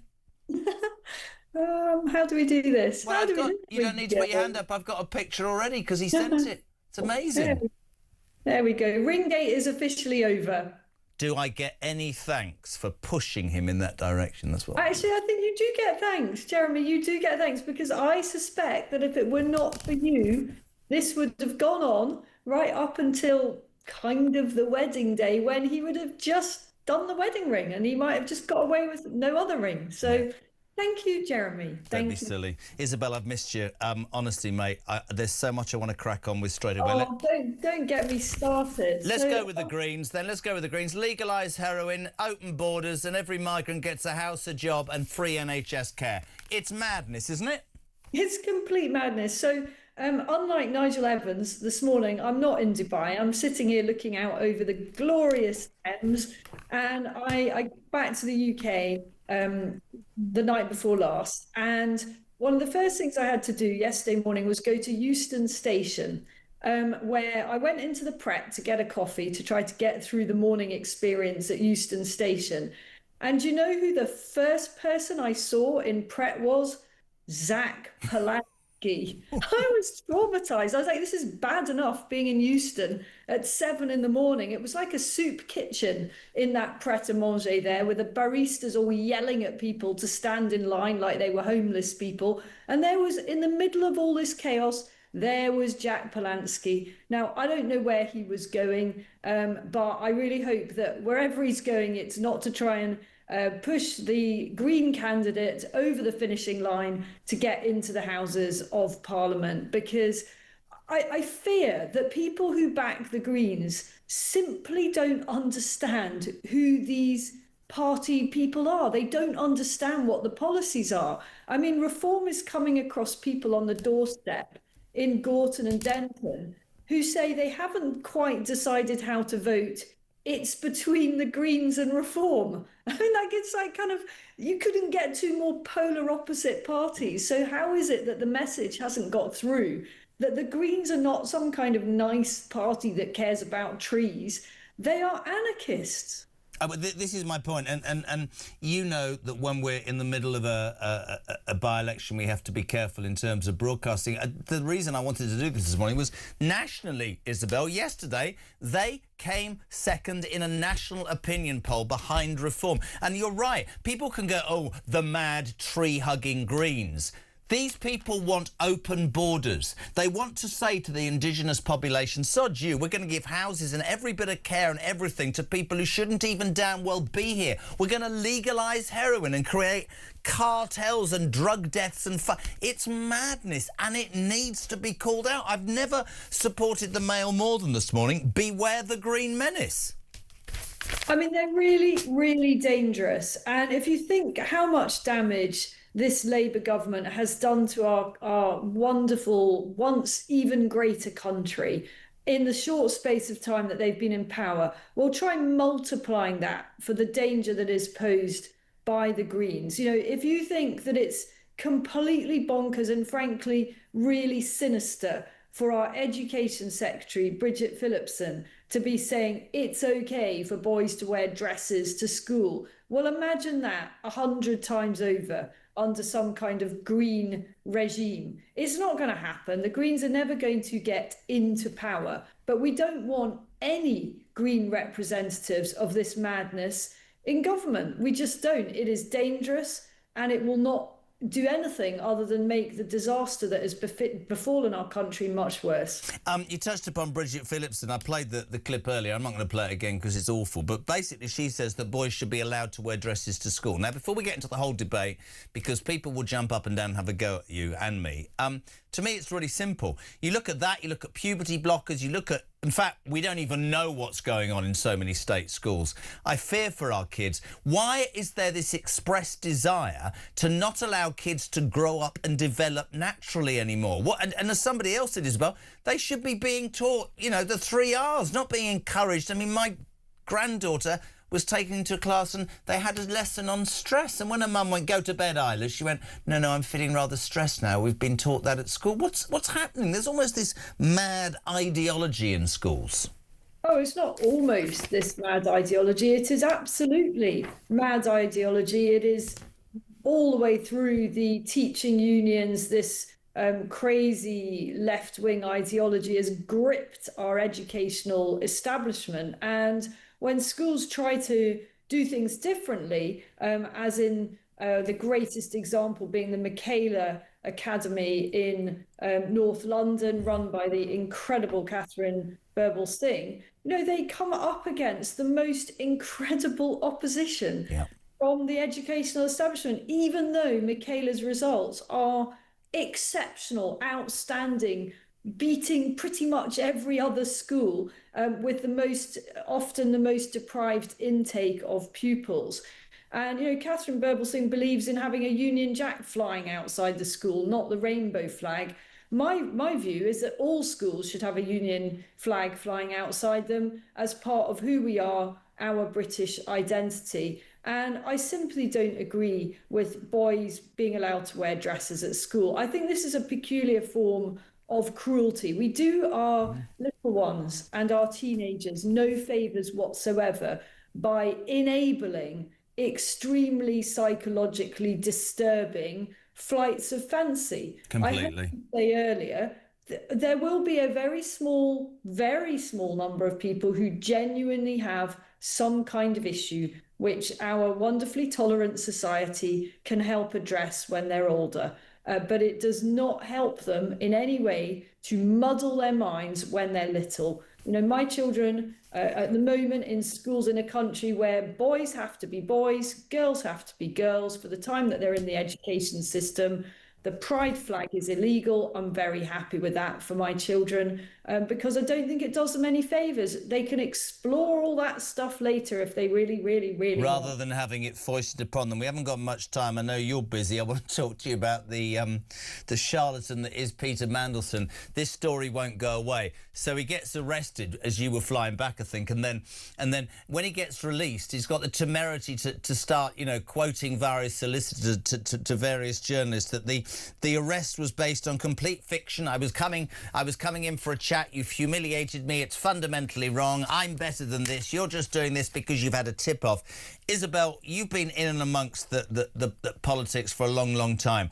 Everybody, when I say this, looks at me like I'm mad. He is going to squeal like a pig. And when Gordon Brown's on the front of the mirror going, "Stop reform," he should be in the firing line. And in my humble opinion, all lines go back to Tony Blair. This isn't going away, is it?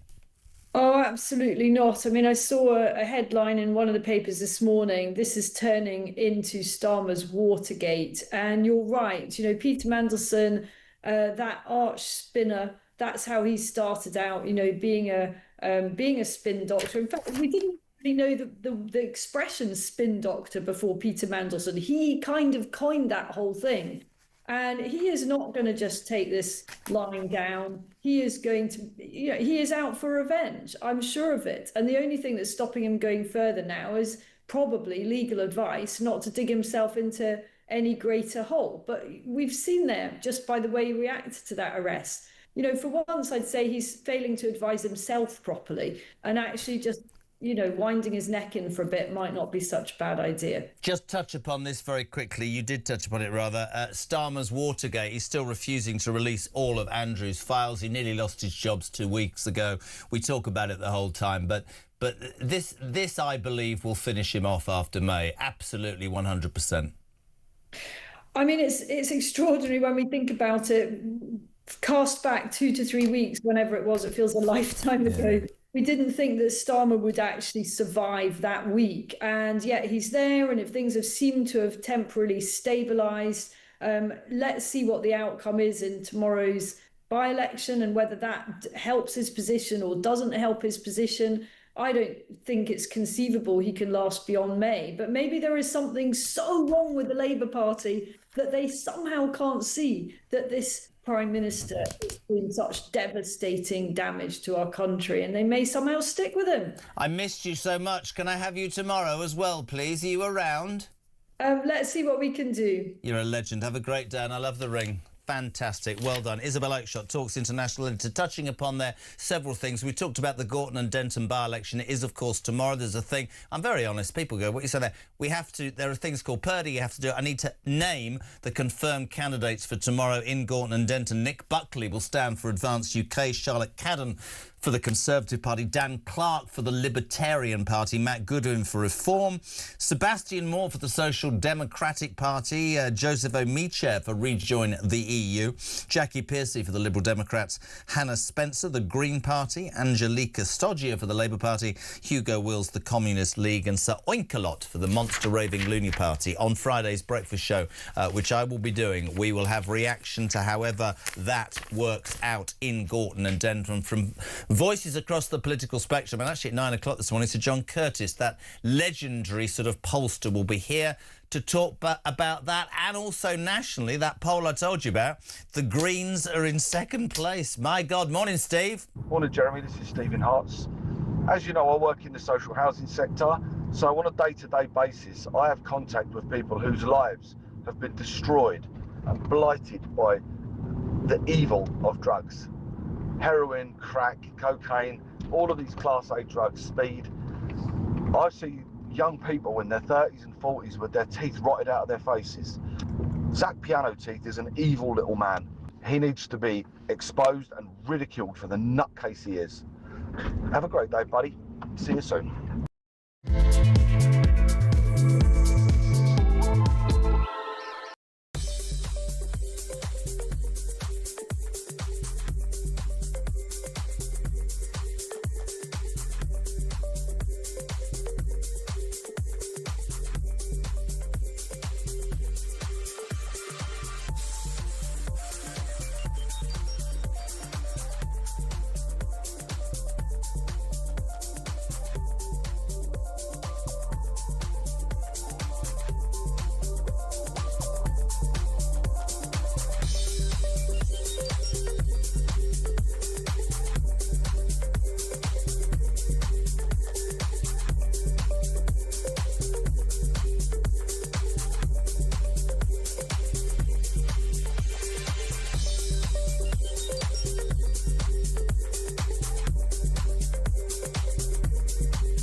Across the UK, on DAB+, on YouTube, on your mobile, and on your side.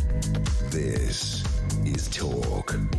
Welcome back to Talk Breakfast. My name is Jeremy Carr. We're here until 10. Ahead of 8 o'clock, by the way, the royal biographer Andrew Lowney, the man who wrote entitled The Rise and Fall of the House of York, will be on this show. This man has so much to say and has generated such interest across the political spectrum. Later in the show, Sir Jacob Rees-Mogg.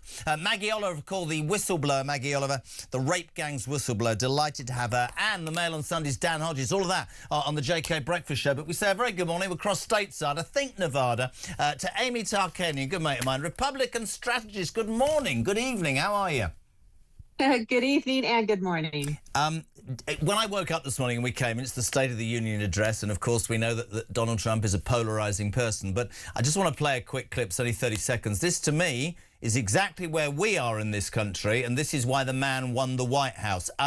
He basically just stood up and went, if you want to put America and American people first, please stand up. Have a listen, peeps. If you agree with this statement, then stand up and show your support. The first duty of the American government is to protect American citizens, not illegal aliens.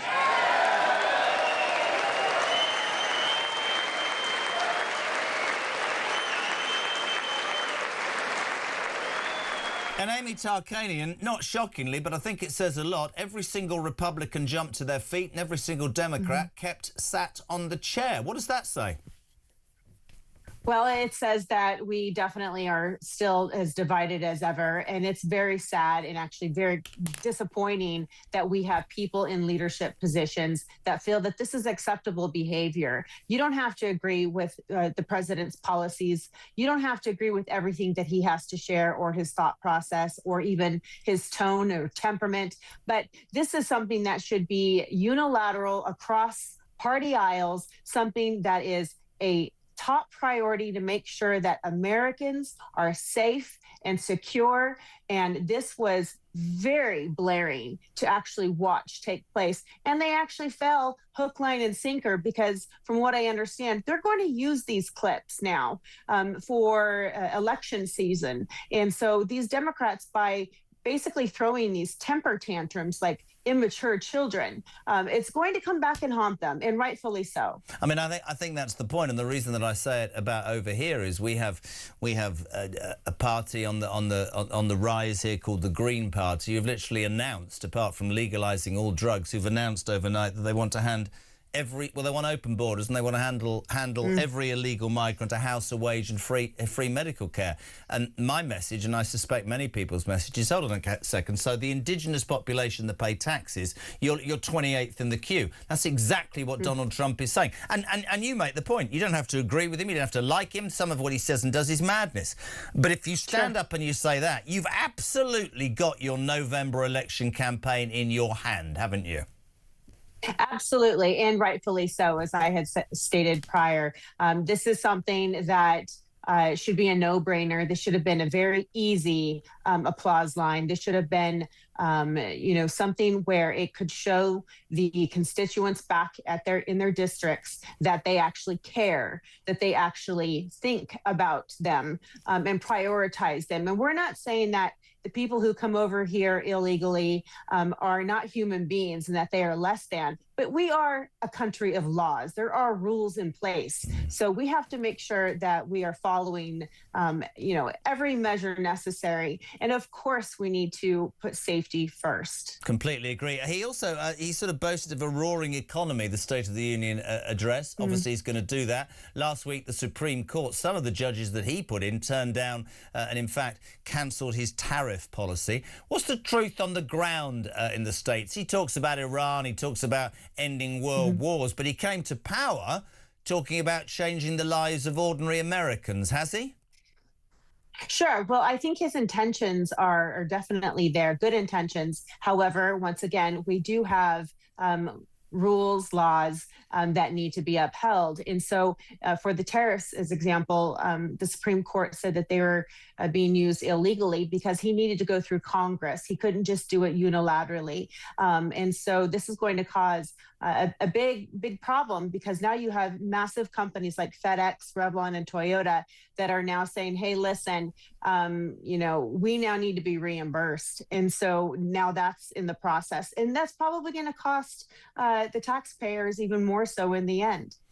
Listen, I couldn't agree more. Is there any sign in the States of, we keep talking, he keeps talking about an invasion of Iran, attacking Iran. He said, I will never, ever allow Iran to have a nuclear weapon. Is that the next thing that the American people are waiting for? Is it a fait accompli in your mind, Amy?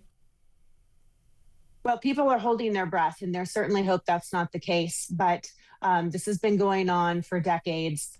They've been hiding their nuclear access, their weapons that they've been building behind closed doors, and this is just something that they've never adhered to. They've never followed through on their promises. So we now have a president who is fearless and is not afraid to call them out, and to call them out with as much strength as possible, no matter what that may look like.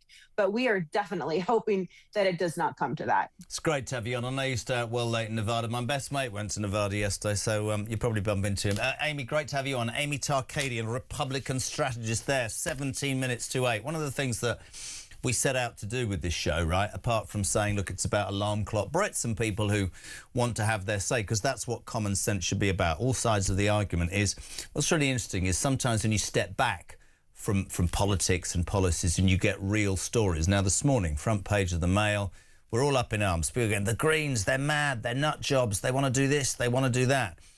They want to legalise hardcore drugs, like heroin, OK? That's what they want to do.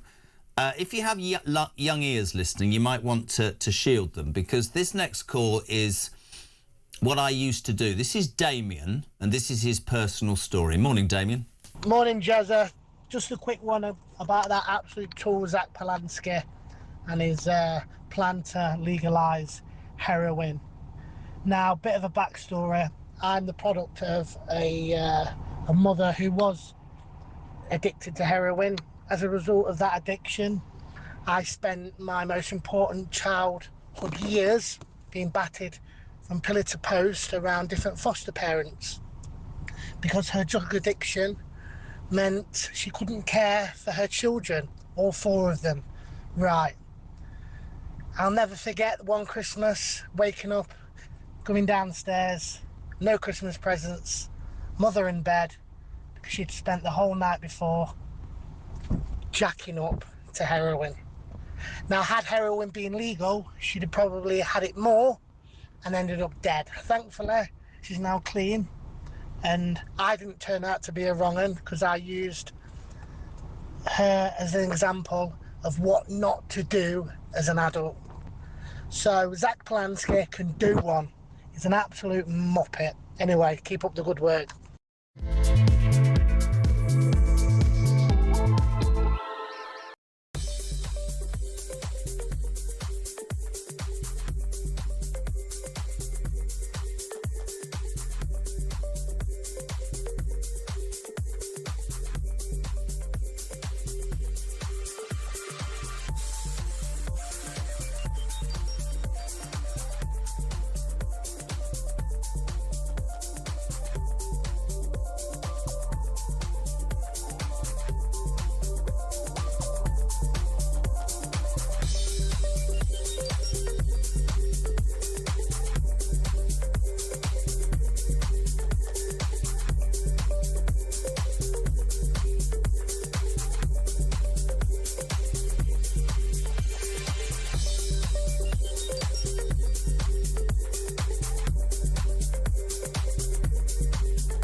Across the UK, on DAB+, on YouTube, on your mobile, and on your side.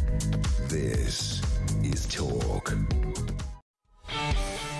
Welcome back. 30 minutes to 8 o'clock. We're live across the United Kingdom. Till breakfast is on, the home of common sense and the home of alarm clock Brits. You're waking up to the madness of the Greens.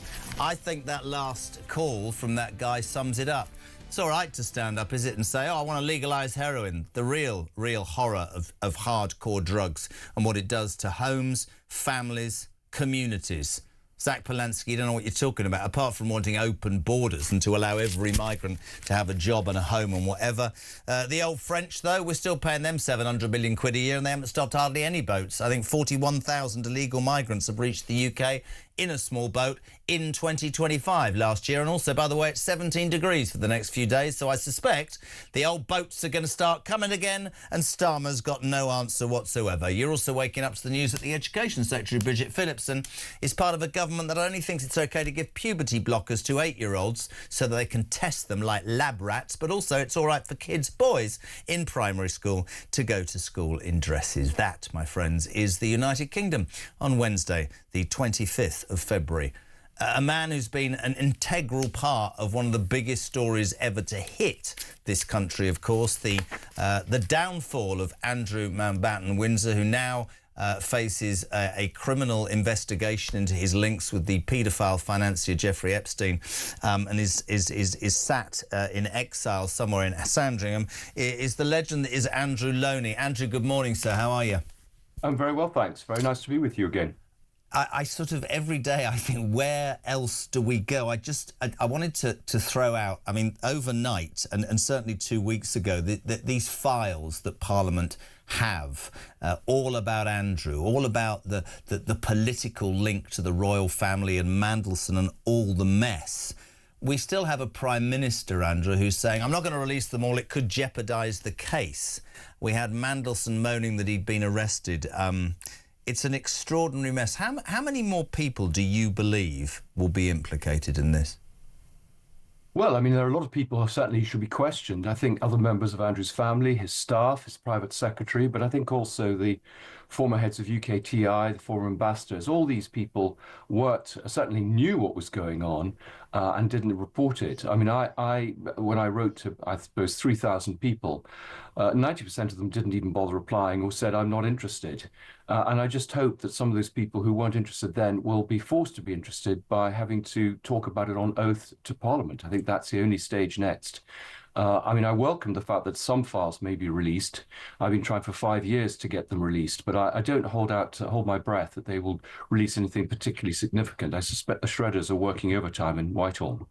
I probably agree with you, sadly. One of the things that you've not shied away from is what I think is absolutely spot on, which is that whatever happens in all of this, there's going to be a need for much greater transparency with the British monarchy going forward. Can you see a situation, because last week, the week before, was something we never thought we'd see happening. Can you see a situation where the King himself or the King-in-waiting Prince William would be questioned by the police? Yes, I think they're material witnesses. I think the big question we're all asking is, what did the royal family know? When did they know it? And what did they do? Have they actually been perverting the course of justice by covering up Andrew's crimes? I mean, the fact is that Andrew's misdemeanors were reported in the press the last 15 years. I wrote a book entitled, which had plenty more, and nothing was done. No one seemed to show any interest in holding him to account. I mean, finally, we're getting to this point. But I hope that, you know, now the police will operate without fear and favour, and the palace will truly cooperate, which I don't think has been the case up till now. Do you think it goes to the very top in the palace? Genuinely, we've talked before about the money and the Queen, and I think, God rest her soul, I mean, the legacy, I hope, I mean, maybe some would say it's tarnished. I remember saying, as I think many people would share the belief, that, you know, she was the one constant in our side. But there's no doubt the finger would be pointed, if she was still alive, at how she indulged, and I mean that word genuinely, indulged this appalling human being to end up behaving as he did. Yeah, well, it's an interesting parallel with Mrs. Thatcher, who also had a blind spot towards a wayward son. And I don't think it's really affected her reputation. I mean, she was helping him do all sorts of dodgy deals. But I think we just have to be honest about what's happened. And I do think this goes right to the top. I mean, the BBC have been posing questions about the King's role, which they've refused to answer. That's worrying. I find it very surprising if the King didn't know what was going on. And the question is, what did he do about it? Did he turn a blind eye? Did he actually protect and enable Andrew? I mean, he needs to give us some answers, I think. And it's quite interesting, because I read that in 2003, before Andrew became that trade envoy, of course, brought in by, weirdly, Mandelson, that the King, either flippantly or by email, I don't know, Andrew, said that this shouldn't happen, this will end in tears. Well, if he was in any way not aware, that statement would go completely against that, wouldn't it? Yes, I think the family have been aware of Andrew's activities for a long time. I mean, they couldn't have, not be because it's widely reported. But yes, I mean, 2001, King Charles did say to I think his mother and others that this would end in tears, that Andrew would play golf, chase women, and make money on the side, which is exactly what happened. I mean, I think we do need to get a stronger sense of how the appointment was made, given there were so many warnings. Shades again of Mandelson. When we talk about Andrew now, this figure in Sandringham, front of the page today, not allowed to ride a horse, I think that's what did their head in, wasn't it? The sight of him driving around. Well, I used to live on the Long Walk, riding around the Long Walk parks with a smile on his face, when not a moment sort of, you know, apology to those poor victims, this sort of entitled, arrogant prig. You sort of look at it and you think to yourself, I feel like the man's never going to grasp how much this is affecting the British people. And we spoke earlier last week about, you know, maybe the king should abdicate. Is there not a question to be set, which is, do you think that this could result in the end of the British monarchy?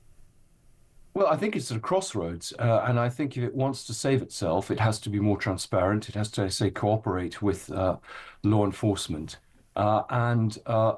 I think we do need far more transparency. Everything is very, very secretive. And I think in a 21st century democracy with social media, that position is now untenable. I mean, they've lost the narrative. I think what's so extraordinary is they're still pursuing their old policy of sitting there hoping the problem will go away.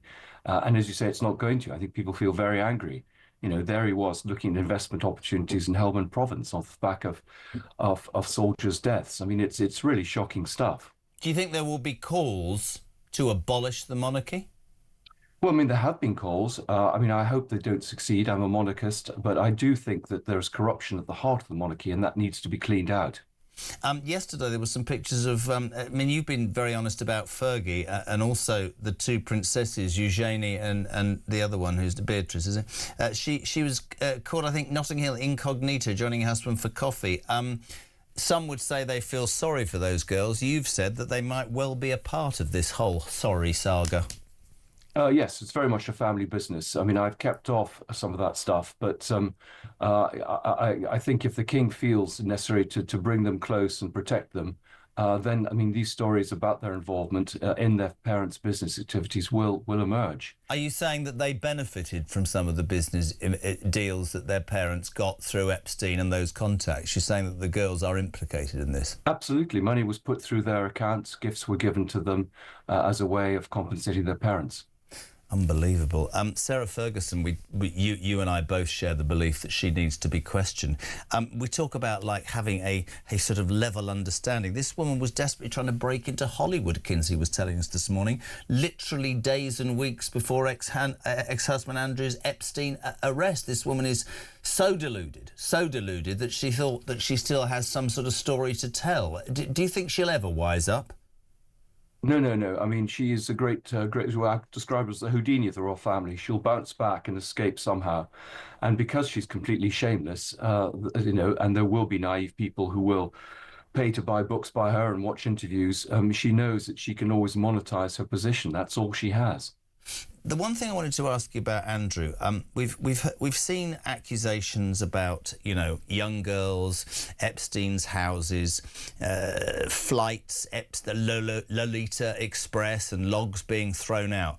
Sex trafficking is a crime. I read a story yesterday about how he would abuse protection officers for not letting young girls in short skirts with no security clearance up to his chambers.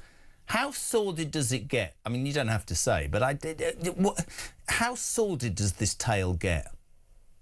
Oh, I think it's got a long way to go. I mean, there's a lot of material I couldn't put in the book for legal reasons to do with underage girls.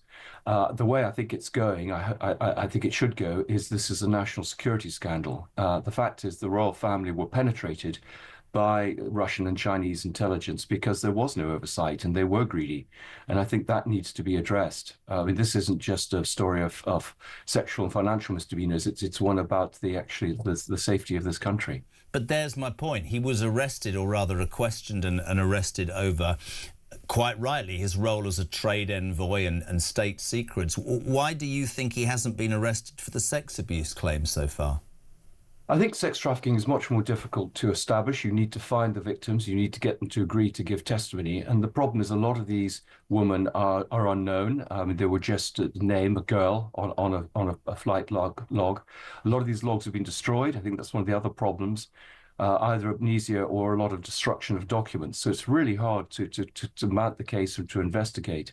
But I hope that, women will come forward and will be prepared to testify, because clearly these are serious charges and he does need to be held to account for them. And I think that's the point, isn't it? When these things gather force, Andrew, when people read, hear and see on a daily basis, it might give those women the strength to believe that they can be heard and they can be believed. Because the one thing for me in all of this is Andrew has never apologised, which I find completely repugnant. I think that, is the thing. Just to finish, if you, because you've been right all along, if you were advising the royal family right now, what would Andrew Loney tell them to do? Well, to come clean, be honest. We need to clean out the stables. Let's have a reset. And if Charles is complicit in this cover-up, which I believe he is, then I think he has to fall on his sword. This will define his reign. But I think it could be defined in a positive way, that the royal family have kind of woken up and sniffed the coffee and actually made themselves fit for purpose for a modern democracy. Mate, it's an absolute pleasure as always. The work you've done, you deserve so much credit. Andrew Loney, thank you so much indeed for joining us on Talk Breakfast this morning, almost 8 o'clock. Wow, what are your thoughts on that? He says that it goes to the top of the royal family that Charles could be implicated and might well have to fall on his sword. More from Andrew Loney this week. And coming after the break, excellent, Dan Hodges, the Mail on Sunday's person. We've got Sir John Curtis talking about that election. Yesterday, an opinion poll had the Greens in second place. We've also got Sir Jacob Rees-Mogg. They're all coming up between now and 10 o'clock. But most of all, we want you on the show. 0344 499 1000 for your voice notes, and 8722. Start your message with the word talk for your text. We, though, will take a break. We've got the news at 8. It's next on Talk Breakfast.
Across the UK, on DAB+,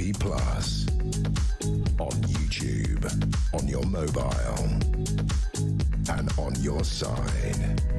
This is Talk.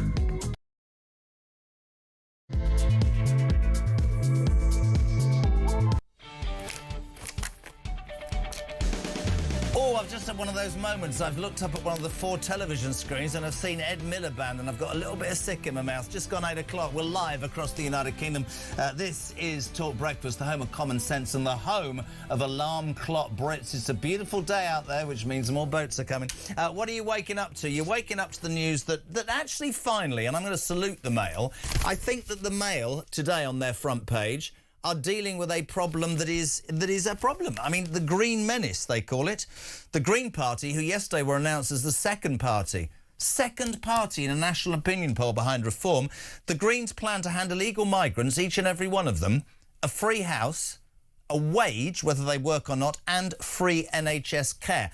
They want to open borders, OK? Forget what I might think. They want to open borders. So if you're going to work today or coming back from the night shift, whatever you're doing, you're going to pay more and more tax so that people can come here illegally and have a better life than you. What do you think of that? 0344 419 1000. Here's a shock this morning. The French are failing to stop 2/3 of the small boats crossing the Channel.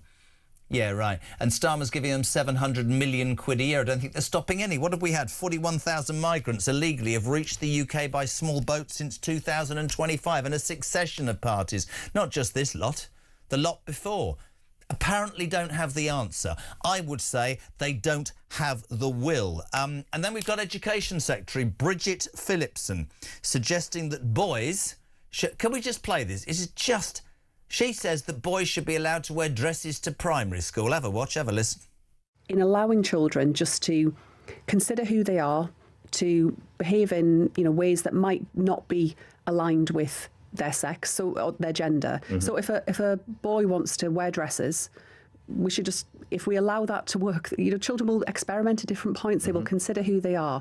That just taking a watchful approach. I will always look at both sides of the argument, right? I've got very strong opinions on this. That doesn't mean you have to share that.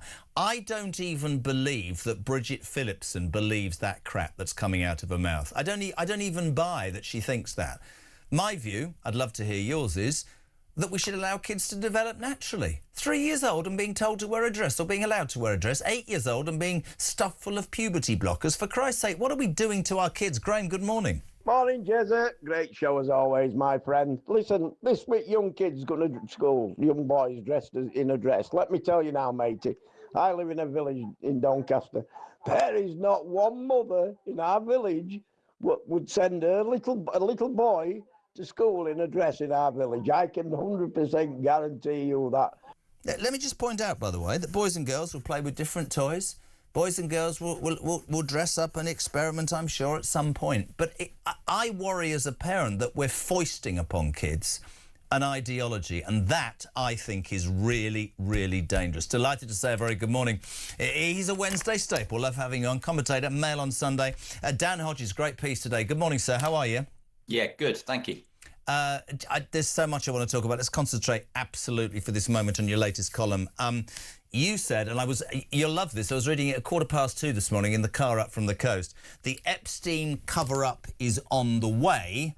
Starmer's actions damn him irretrievably. The truth is, we heard yesterday, he's refusing to release all the files relating to both Andrew. There's the Mandelson saga of him saying, I shouldn't have been arrested. Whoever's put that out there. Because I think, Dan, don't know about you, Mandelson's going to squeal like a pig. Well, to be perfectly honest, I hope Peter Mandelson does squeal like a pig, because we want to get to the bottom of what, as I say today in the piece, is quite clearly one of the most damning and widespread political scandals, certainly of my lifetime.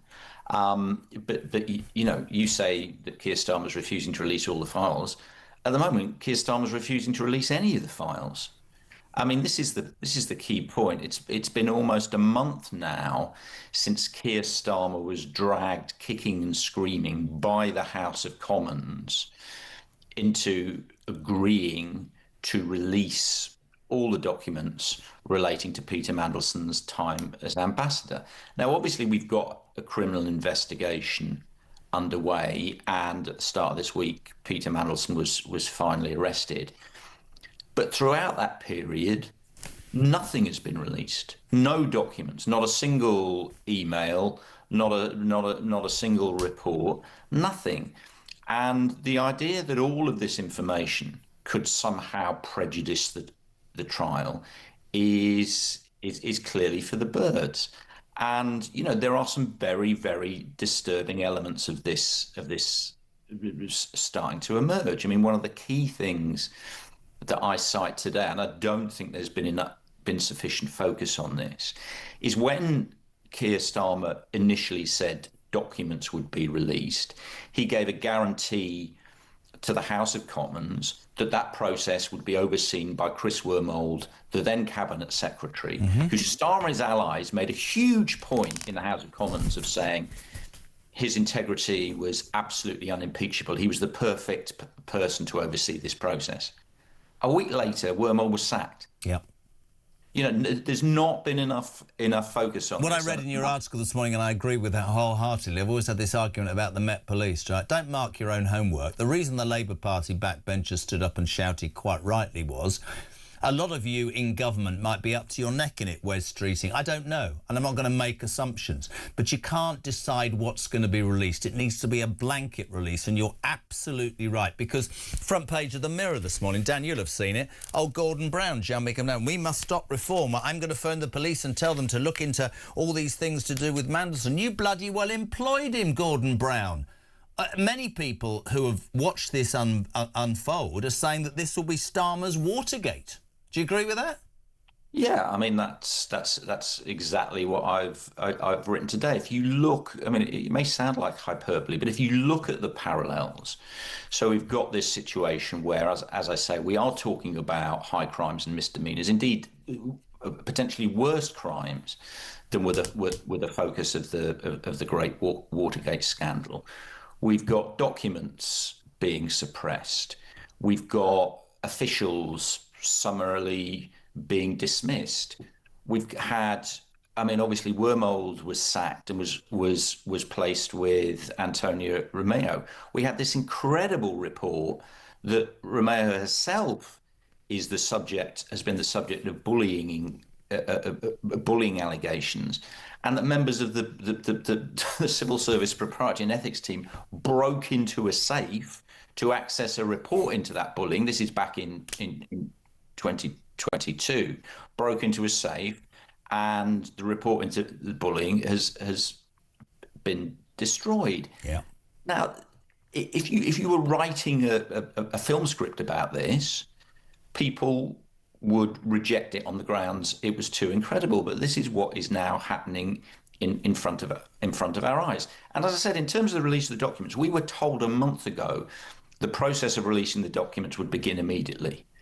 Then we were told, well, they would be available as soon as the House of Commons returned from recess. Now we're being told some of them might be released sometime next month, but others, as has been reported, may not be released for years. Yeah. Now, that is a completely untenable situation. I'm going to ask you a question. You might not agree. I can't get this out of my head. If loads of people are implicated, there's one person's name that keeps coming up whenever I wake up. All roads lead to Tony Blair, don't they, Dan? Well, I mean, I'm not into, and I bow to no one in certainly in terms of my criticism of Blair in terms of his later years. I think this is part of the problem. I think the point is there are so, I mean, you were obviously touching on Gordon Brown. You've obviously raised Tony Blair. Because he got very vocal, Brown, didn't he? You've got to investigate Mandelson. But I'm not buying the fact that he did not. He brought him back, gave him a peerage, made him first Secretary of State. This man could be mired as much as the next man. I don't know. Obviously, and there are issues relating to obviously Prince Andrew's appointment as a trade envoy. Yeah, and you're right. This does spread far and wide. But the key to it is, if we want to get to the bottom of all of this, we have to have access to the evidence. Yeah. And there is one person at the moment who has responsibility for releasing the evidence and is refusing to release the evidence, and that's Keir Starmer. And I think that's the point. You know, people need to keep, you know, very tightly focused on the issue. The House of Commons forced Keir Starmer to release the documents. We have still to see a single document. We have a continuing process of tomorrow, next week, next month, they'll be released. Some of them will be released. You know, I'm going to be completely honest. I'm not sure we will get to see the documents that we need to see. Maybe we'll only see it, as somebody said this morning, when Keir Starmer's thrown out of office. Yeah, at which point, potentially, in a couple of years' time, although obviously Keir Starmer may well be thrown out of office in a couple of months. But the point is, what I suspect will then happen is any successor will come in and say, look, come on, do we really need to, this is old news, Keir Starmer's gone, this happened on someone else's watch, do we really need to rake through all this, all these issues? Let's just move on. There's so much in that article. I would recommend people read it today in the Mail. It's an excellent piece by Dan. I just want to ask you about a couple of other things, because your paper this morning, and I've been saluting it all day, Sarah Vine writes, the biggest creep in British politics, Zach Polanski, the front of your paper says, beware the Green Menace. This documentation that the Mail has managed to attain, which says that the Green Party, if elected, would plan to hand illegal migrants, each and every one of them, because we'll have open borders, free houses, free wages without a job, and NHS care. They also want to legalise hard drugs. I don't want to talk specifically about by-elections. I'm basing this on the national statistic yesterday that showed the Green Party in second place. Frightening times, isn't it, Dan? Well, it is frightening. I mean, when you've got a party with these policies in second place in the opinion polls, it's obviously very alarming. But the issue is, I don't actually think there are significant numbers of the British public, even people, frankly, on the left of politics, who support this raft of policies. But what you're seeing now, and this is a fundamental point that we will see, I think, arising out of the by-election, is we're currently seeing a situation where the Labour Party's vote is collapsing, if you like, on two flanks. So, you know, traditional working class Labour voters are abandoning Labour for reform on, if you like, the right flank, and sort of more liberal, middle class, maybe younger voters on the left of the party, who traditionally voted Labour, are now abandoning Labour for the Greens, not because they're particularly convinced by what the Greens are saying, or Zach Polanski and his, you know, his psychic breast enlargement. Do you not know what I call him, Dan? I call him Hypno Tits. I make no secret for it. I'm sure it'll catch on. Not because they're basically sort of being convinced by it, but they, like everybody else, people on the left, are as disillusioned with Labour and Keir Starmer as everybody else. And that is the fundamental problem. It is Keir Starmer that is opening the door to the Greens, rather than, I think, the Greens convincing people with the wisdom of their political agenda. I completely agree. Listen, it's always a pleasure, and I would absolutely say to anybody, go read that article by Dan in the Mail this morning. Fantastic piece, my friend. Thank you as ever. We'll see you next week. Dan Hodges from the Mail on the Mail on Sunday, 8:15. We're live across the United Kingdom. Maddie, good morning. Morning, Jezza. This is Maddie calling in from Essex. I can't believe the views of Bridget Phillipson when it comes to our children, and I'm lost for words. This is Bridget Phillipson, the Education Secretary. I'm not even going to mince my words, because my son wants me to say good morning to him. Morning, Oliver. Morning, Iris. Have a good day at school, mate. She thinks, Bridget Phillipson, that boys as young as 3 in primary school should be able to wear dresses. Just imagining Victoria driving now going, oh, my God. And Ollie will go, can I wear a dress? Don't even start. 0344 419 1000. Text to 87222. It's JK on breakfast. We'll head to College Green in the morning sunshine. He's got the gig today. Andrew Bowie, or Bowie MP, former Energy Minister. How are you, sir? Yeah, I'm good. How are you? Well, I think you're a lot better than those poor buggers who have spent most of the winter standing there with the wind howling and woolly hats and gloves on. And oh, there he comes. Look, there's the idiot behind you with the placard. Go get a job. Andrew, a very good morning to you. Thank you. Sun brings them all out. Yeah. Good Thank morning. you for joining us. So much I want to talk to you about. Can we start with the front of the Mail and give the Conservative Party the chance to have their say about a party, the Green Party, that yesterday in a latest opinion poll was seen to be second behind Reform? Now, this isn't against anybody in particular, but I believe this madness needs to be called out. The Mail call it the Green Menace. Apart from legalising every single drug and opening borders, they make a plan guaranteed to give any illegal migrant a house, a job and free dental and NHS care. Total madness, Andrew. Yeah, no, it is madness. You're absolutely right. You know, I've had the unhappy and unfortunate experience, as has anybody listening or watching living in Scotland, of actually experiencing the Green Party in government alongside the Scottish National Party, and it isn't pretty. These are Marxists painted green who do not have the best interests of this country at heart, that want to see Britain ripped out of NATO, that want to see an open border policy, that with no comprehension of how they could actually pay for any of this, they want to see our countryside scarred with new energy infrastructure. It's all madness. And some of the comments regarding Israel, and it's deeply depressing to see the Green Party doing so well in the polls, specifically in Gorton Denton in the by-election tomorrow, but across the country, given how dangerous this party is. They are not cuddly environmentalists who want to save the planet. They are downright dangerous people who want to undermine the best interests of this country, and I think they need to be stopped. I couldn't agree more, and whatever side of the political road you're on, I think you make a very salient point. This is dangerous. This is you know, every single... I mean, I make a point of calling this shows about, you know, hard-working alarm clock Brits. I fail to understand how anybody, whatever their political persuasion, would not think it madness to say, you just go to work and we'll tax you to the hilt, we'll make your lives a complete goddamn misery, but you know what, in the process, we'll welcome everybody else and lay out the red carpet. Madness. Can I put to you as well, I know for the Tories it's a difficult one, the French today, we discover, are failing to stop 2/3 of small boats crossing the Channel. That's a surprise. I'd have thought it was all of them.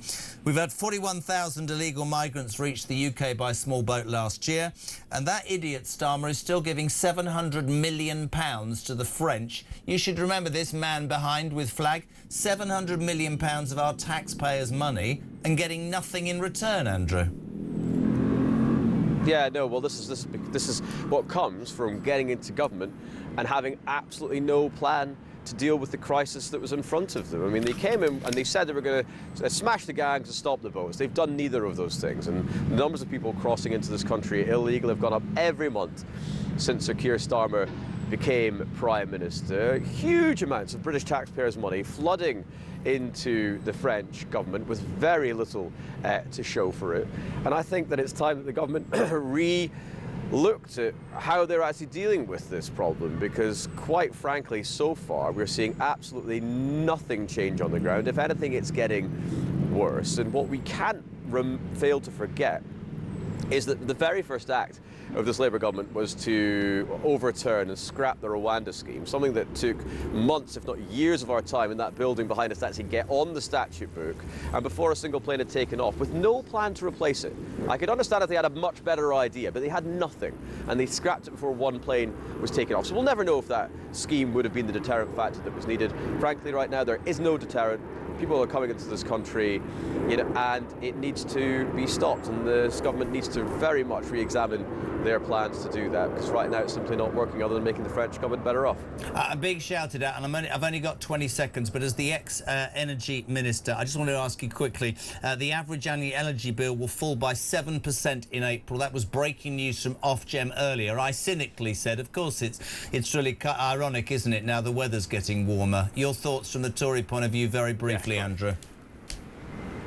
Yeah, it's quite devastating, really, for Ed Miliband and Rachel Reeves. Their great wheeze of taking the levies off of bills and onto general taxation hasn't worked. We're seeing a reduction of 7%. People are still going to be £70 worse off on their energy bill than they were in July 2024. So their grand promise of reducing energy bills by £300, it's gone. It's gone. And bills are going to be going up from this point forward over the next few years. So Ed Miliband's failed, Rachel Reeves has failed, and their sleight of hand, increasing taxes to reduce bills, hasn't worked. Good man, great to have you on. We always appreciate your time. Get rid of that idiot behind. Andrew Bowie, thank you very much indeed. Former Energy Minister on Talk Breakfast 8:22. Good morning, Boz. Morning, JK and the breakfast team. Travelling Boz here. So, old Phillipson there, another one who's got the Rachel Reeves haircut. Something about that front bench with Starmer. Does he tell those women that they got to have that Richard III hairstyle, like the bowl across the head and cut? As for wearing dresses to school, no, I think already at that early age, they're going into different channels. I think I agree with what you said. Let them grow up naturally, but not being told you can do this and that.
Breaking news in the last couple of moments. Extraordinary news. The police have arrested Andrew Mountbatten Windsor. It's his 66th birthday today.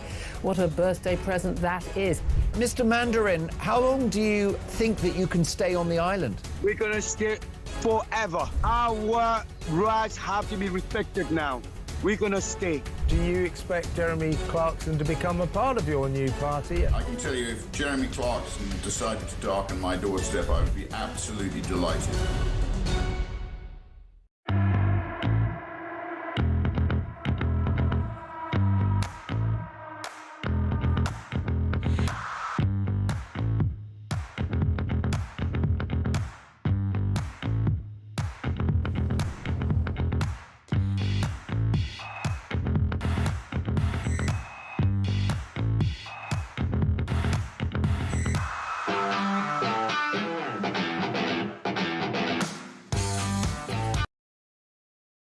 Across the UK, on DAB+,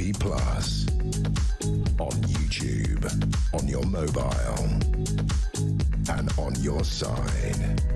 This is Talk.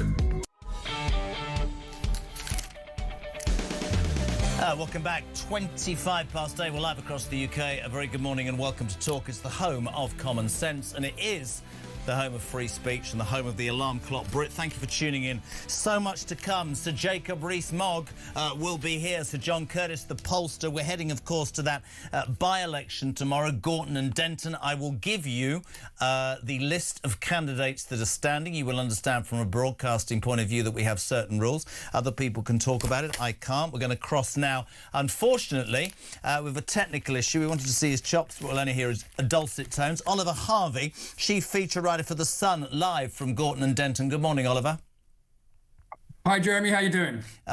Good. Sorry, we have a technical problem. I'm looking at page 10 Yes. of The Sun. Incredible article from you today. As I said, I'll list out the candidates afterwards, but your headline is, "Are Urdu leaflets a sectarian step too far by the Greens?" Talk to me what's happening on the ground in Gorton and Denton. Well, Jeremy, I've done a lot of these by-elections up and down the country over the years, and normally It's all about local issues. It's pothole politics. You know, is there a hole in the road that's damaging your motor? Is there dog poo in your park? Or even the local hospitals closing? Now, the big issue up in Gorton and Denton, if you're a Greens, certainly campaign team, is Gaza, 2,200 miles away from South Manchester. Now, they've released campaign literature and videos in Urdu trying to win votes from the Muslim population. There's 1 in 5 votes up there are Muslim heritage voters. And now the political opponents don't like the way the Greens have gone about this. The campaign video in Urdu includes a picture of Keir Starmer shaking the hand of Hindu Indian Prime Minister Narendra Modi, who's obviously an implacable foe of Pakistan. And there's also the Greens have distributed these leaflets in Urdu saying Labour must be punished for Gaza. So the accusation is that it's turning into a sectarian election up here. And causing division among communities. In terms of factual detail from me, of course, in the last general election in July 2024, 5 Labour MPs, including Jonathan Ashworth, who I count as a friend, one of the better ones, to be fair, lost their seats to 5 independent MPs who now sit alongside Jeremy Corbyn in Parliament on the Gaza issue. And, of course, my opinion would be whatever political party is being representative of Gorton and Denton, you would think absolutely that the role of an MP is to be concerned about things in the local community. That's the link between central government and local communities. There's no doubt this is happening, and it's no doubt interesting that the public are becoming more and more aware. You might be aware, front of the Mail this morning, I've been going on about it, Oliver, all day. Yeah. The Daily Mail, beware the Green menace, that they've managed to find documentation that proves if the Greens were elected, that, I've been talking about it all day, they'd be open borders, legal heroin, and all that. And there's no doubt that the Muslim vote across the United Kingdom, certainly in certain areas, is going to be absolutely central to the next election. And perhaps we're seeing tactics that will be employed nationwide. Well, the Greens are getting considerable electoral success. And the recent poll had them on 18% nationally. Yep. That's 2 ahead of both the Tories and Labour, which is astonishing when you think where they've come from. Now, they're led by Zach Polanski, who's calls himself an eco-populist. He's a sharp talker, but I mean, he's got them surging in the polls. And membership indeed, but as you say, some of the stuff that they've been linked to, legalising crack and heroin. Keir Starmer was up here in Gorton this week and described that as disgusting, saying he's got a teenager, he's worried about that policy. So they've kind of moved onto Labour's left flank, while Reform are eating away at the other side. The Greens, I think Matt Goodwin, the candidate for Reform up here, described them as watermelons, green on the outside, but red on the inside. I find the whole thing, look, it's a seminal moment, not just tomorrow, but what is happening. And it's really important that articles like yours highlight what's going on. I mean, we've got Sir John Curtis on later. He'll talk from a polling point of view. But on the ground, what's your feeling on the ground, just to finish, in terms of where you believe, as a writer for The Sun, that the election might or might not go? Well, certainly, I mean, it's about who gets there. It's a 3-way split between Labour, Reform and the Greens, and it's to who gets their people out on the day. Now, an emotive topic like Gaza is going to get people going to the ballot box. The other side of the constituency around Gorton and Denton is very Reform. So the bookies have got the Greens at odds on. And I'm not sure that's the greatest bet. I think they'll do very, very well, and Labour they've been there in 100 years of electoral success in that area. It's going to be fascinating. Listen, Oliver, I've got to leave it there. Don't take me wrong, but really, really delighted that you could join us this morning. Sorry for the technical difficulties. That's on page 10 of The Sun. As I've said to you throughout, whenever we're talking about a by-election, we're in a thing called PERDA, which means I quite rightly have to name each and every candidate that stands tomorrow. We'll have all the results and reaction on Friday's breakfast, but blanket approach tomorrow. Nick Buckley will be standing for the Advanced UK Party in Gorton and Denton. Charlotte Cadden for the Conservatives. Dan Clark for the Libertarian Party. It's on screen as well. Matt Goodwin for Reform. Sebastian Moore for the Social Democratic Party. Joseph Omichair for Rejoin the EU. Jackie Pearcey for the Liberal Democrats. Hannah Spencer for the Green Party. Angelica Stoggia for the Labour Party. Hugo Wills for the Communist League. And Saroinka Lott for the Monster Raving Loony Party. That's the Gorton and Denton by-election tomorrow. And all the reaction on Friday morning's breakfast show right here at Talk. Are we going? Oh, we're going to a break, are we?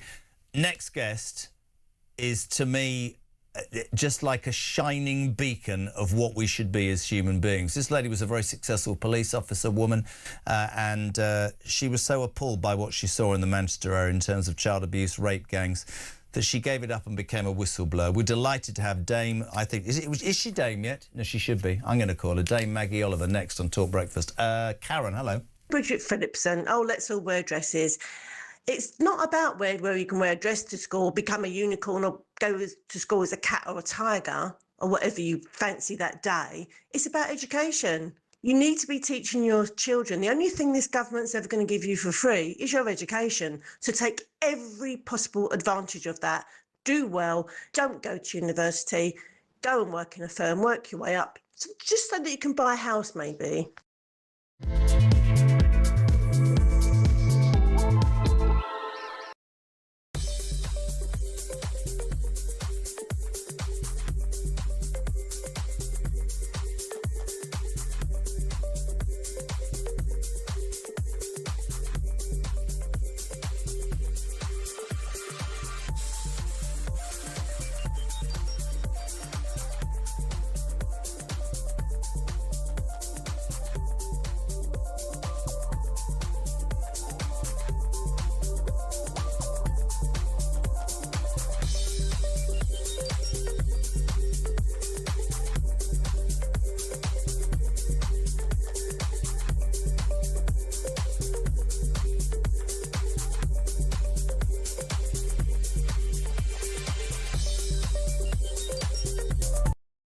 Across the UK, on DAB+, on YouTube, on your mobile, and on your side.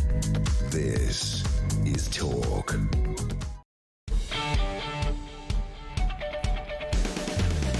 Welcome back, 25 to 9. We're live across the United Kingdom. Julia Hartley-Brewer, the Queen of Westminster, from 10. Ian Collins, the Housewife's Choice from 1. And Kevin O'Sullivan, sounding great on Drive, from 4 o'clock this afternoon.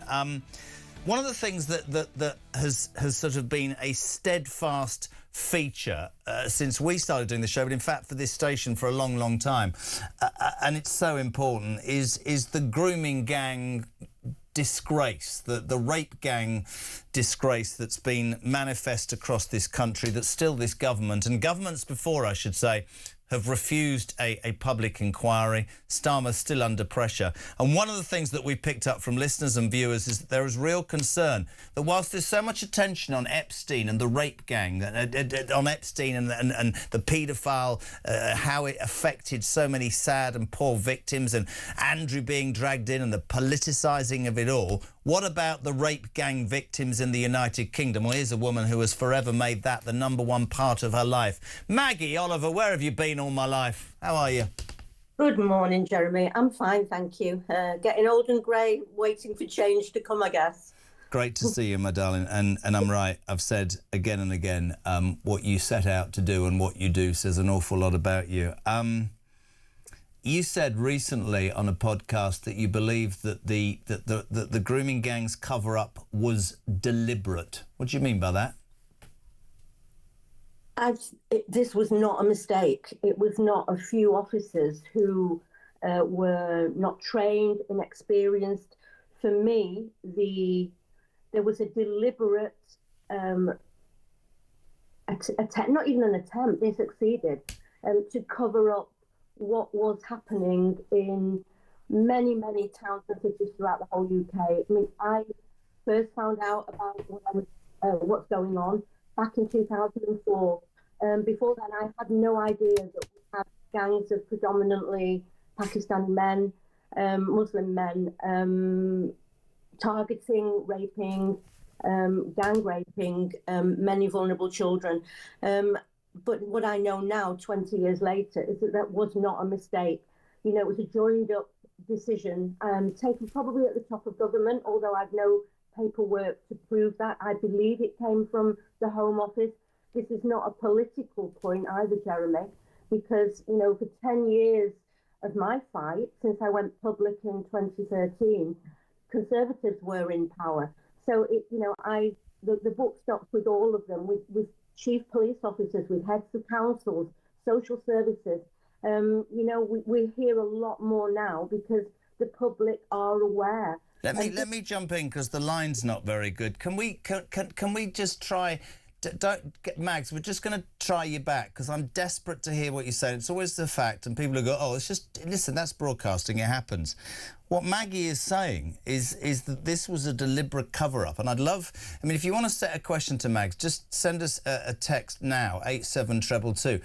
My belief is that this is so appalling, and I've said this repeatedly.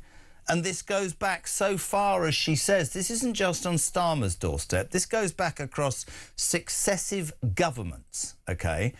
This centres on not just politicians, nationally and locally, but police forces, social service workers, all these sorts of people. Why? This is my question. Please get her back. Why has there been a cover-up? How many people are implicated? And you know what? I get the listeners who are saying, of course, they feel very sorry for the Epstein paedophile victims. But these rape gang victims, these young white girls, there's the faces of men who were found guilty. Their lives are in the Kazi forever, right? Never to recover. And if it wasn't for Maggie Oliver and for stations like this and for people who consider this to be an absolute abhorrence as it is, then this would have gone unchecked. And it does beg this question, whether people like this or not, OK? If the police deliberately weren't able to investigate this for fear of upsetting the Muslim community or other communities, then where are we at? I'll tell you what we're going to do. We're going to try again? Right, Maggie, you're back. How are you? I'm all right. Sorry if my signal's not good. Don't worry. I really appreciate it. It's not about this political party, as you said. It's almost like it's an establishment cover-up. Why? Because there was an uncomfortable truth that these children were judged as being unimportant, not mattering, and the establishment didn't want to rock the multicultural boat or be accused of being racist because the abusers were predominantly Pakistani Muslim men, and so it was covered up. And how high does it go, Maggie? For me, it goes to the top of government, to the Home Office, because it's inconceivable that we have a repeat of the same failures throughout the whole country. Different police force areas made the same decisions. Rotherham, Rochdale, Telford, Oxford, Huddersfield, Keighley, Bradford, they all acted in the same way and buried the truth. And now, recently they're trying to delete all the records to make sure that nobody's held accountable. Well, next week, Jeremy, my little charity is taking the government to a judicial review to try to force them to implement the 20 recommendations of the last National Abuse Inquiry that took 7 years. I was a core participant in that, on the grooming gangs section. And even in that national inquiry, all of those towns and cities were excluded. Victims were silenced. I was silenced. Other professionals, all the people who were paraded in were at the head of our public institutions saying what a great job they're doing now. And that was like 7 years ago. And still, those 20 recommendations, which don't go far enough, but which include recording ethnicity, which include outlawing pain pain techniques on children, that, make sure that people have to report this abuse. Those 20 recommendations are still not being implemented. But this is the bit I don't get as a father, and I listen to you so much, and I've followed everything you've done. I think it's almost a stain on us internationally. I think it's so appalling, okay? And I mean, look, to me, it doesn't matter about the colour of your skin. I don't want anybody who thinks it's all right to sexually abuse an 8-year-old girl, whatever the colour of her skin as well, by the way. I don't want that in my society. No. It frightens me that the police are scared of sections of the community, so they won't do that. But then politicians are the same. We had it said before that 5 Labour MPs lost their seats in that area, in that sort of area that you're talking about in the last election, because they didn't talk about Gaza, right? We've got the local election tomorrow. We've already talked about that with Oliver Harvey. What I don't understand about this government is this. Why would they not go? They're all about human rights. These girls deserve the truth. Sod whoever's involved, however high, we are going to implement what the British people are demanding, Maggie. Yeah, I mean, I've spent many years of my life saying the same thing. But, when you have a national inquiry that doesn't bring in the recommendations, that tells you all you need to know, really. We've had, successive governments who just turn away. And yet, look what's happened in the last few weeks. We've had the release of the Epstein files. We've had Peter Mandelson locked up. We've had Andrew locked up. And yet I have still to see a chief constable locked up. Instead, they're rewarded for their obedience by being made a sir when they crawl out the door and draw their pension. It infuriates me. And the thing I would say is different, though, in this kind of child abuse, is that, yes, we've had cover-ups before in the BBC, in the Catholic Church, in the Church of England, in football. But the institution or the organisation covered up, but the whole state institution didn't. In this case, we have not only have police covering up and governments and social services, the whole establishment has ganged together to prevent the children who have been victims of this horrific abuse from being heard. But that turns my stomach. That's fundamentally, morally, it's repugnant to me. How is that allowed to be? That's why I resigned, Jeremy, because I didn't need to be a police officer to know that this was wrong on everything I believed in. If the police and the state do not deal with horrendous child abuse, what on earth are we doing as a country? And it's shameful. And it's almost like today I'm sat here and I'm watching that woman, that education section. There's a reason for what I'm about to say, saying, it's all right for boys as young as 3 to wear dresses in primary schools. We've got Wes Streeting saying, I'm going to do puberty blocker experiments on 200 kids from underprivileged homes to see if kids want to change.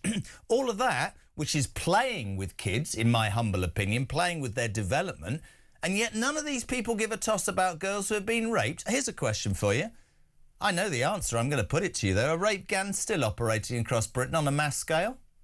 Yeah, of course they are. I mean, my charity, the Maggie Oliver Foundation, we support all victims and survivors of any kind of sexual crime.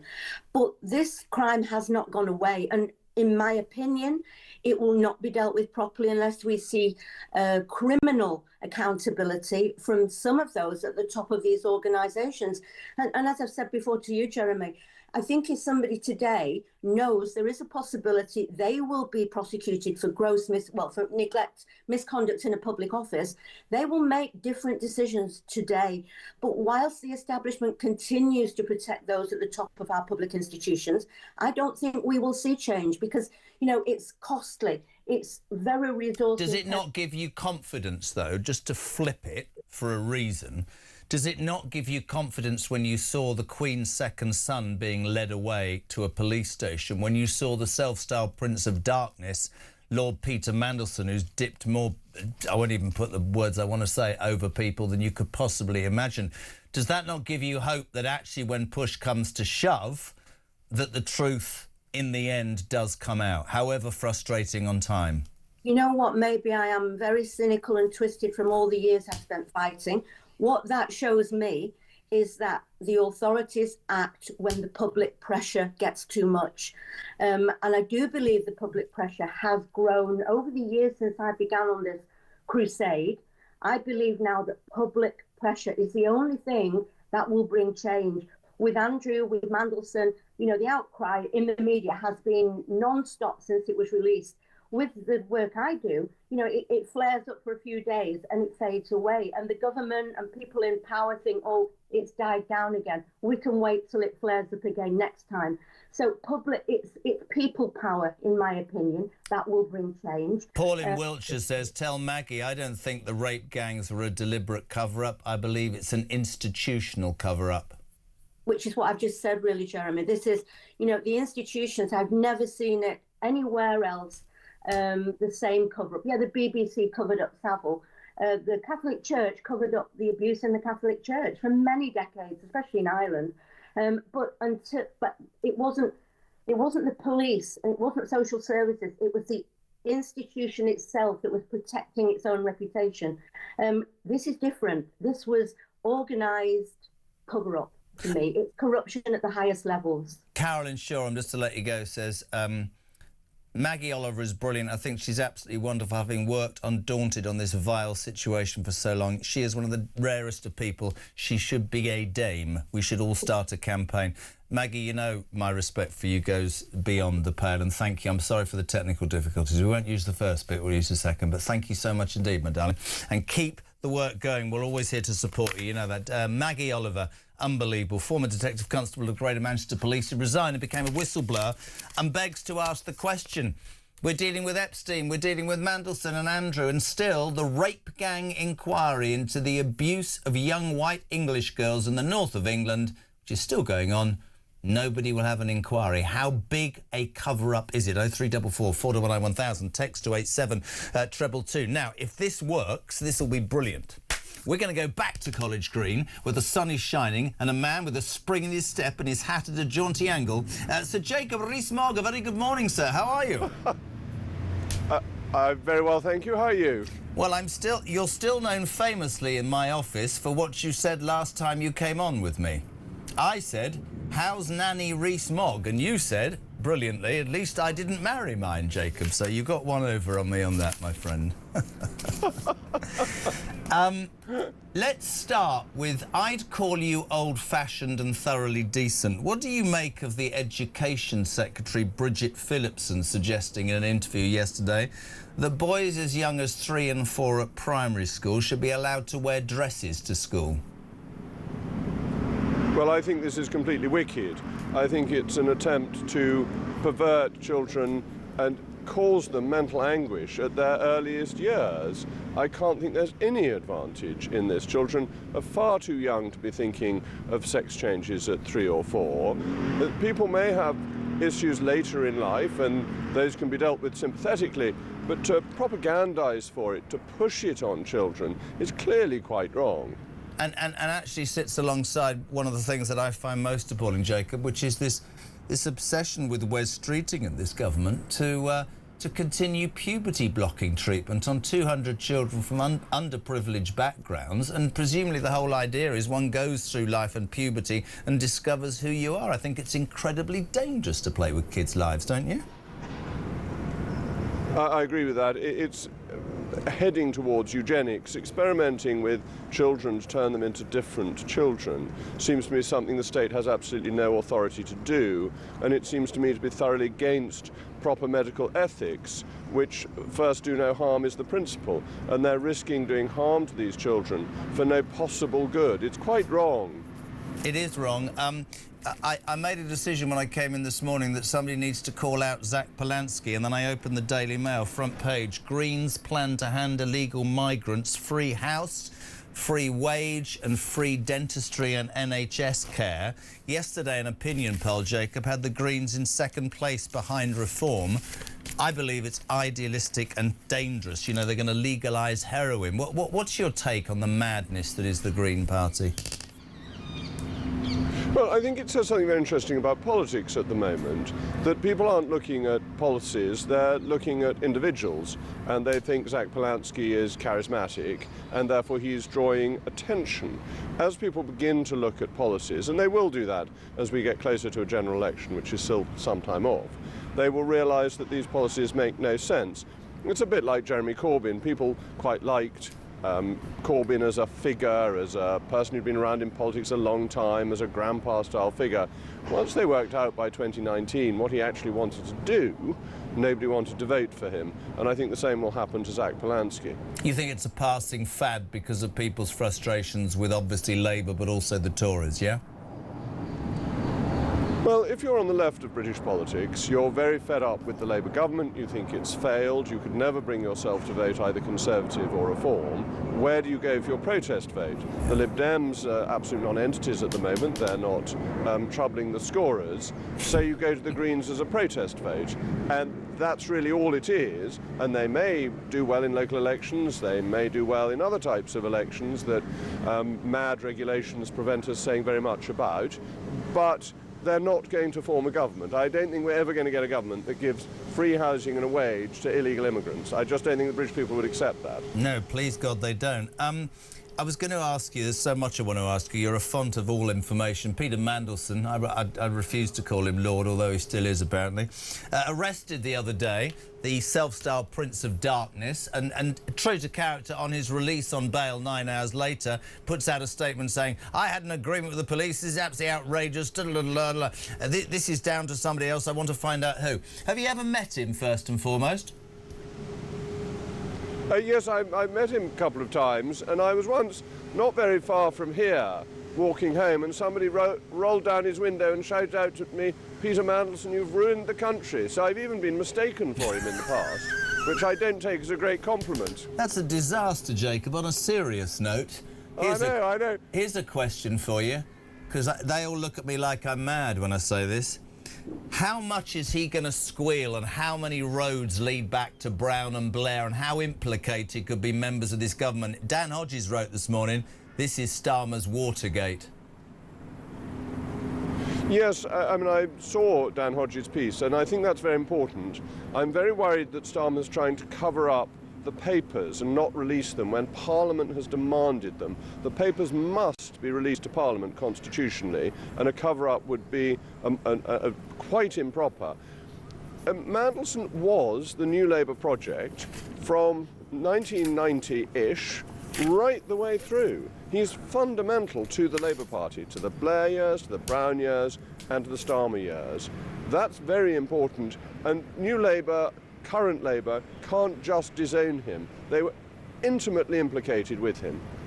I think it's interesting. I mean, we talk about what's happening with Andrew, but certainly with Peter Mandelson, I thought that response the other day on his release summed him up, and both of them actually, neither showing any remorse, neither of them talking about the victims of this appalling paedophile, but actually all talking about, you know, their own personal positions. Couple of other things. You said that Richard Tice from Reform is right. Ditch net zero and open doors to free markets, capitalism and deregulation. This was a major speech yesterday by Richard Tice. You're sounding more Reform-like by the day, Jacob. Well, I think Richard Tice is wrong, but I'm afraid I thought Robert Jenrick gave a sort of uniparty blob economy speech backing the dreadful and failed OBR and the hopeless Bank of England. So you've got Richard Tice saying things I agree with, and Robert Jenrick, I'm afraid, apparently showed his speech to George Osborne for approval. That's the last thing we need economically. So I think Reform has one good bit of economic policy and one bad bit of economic policy.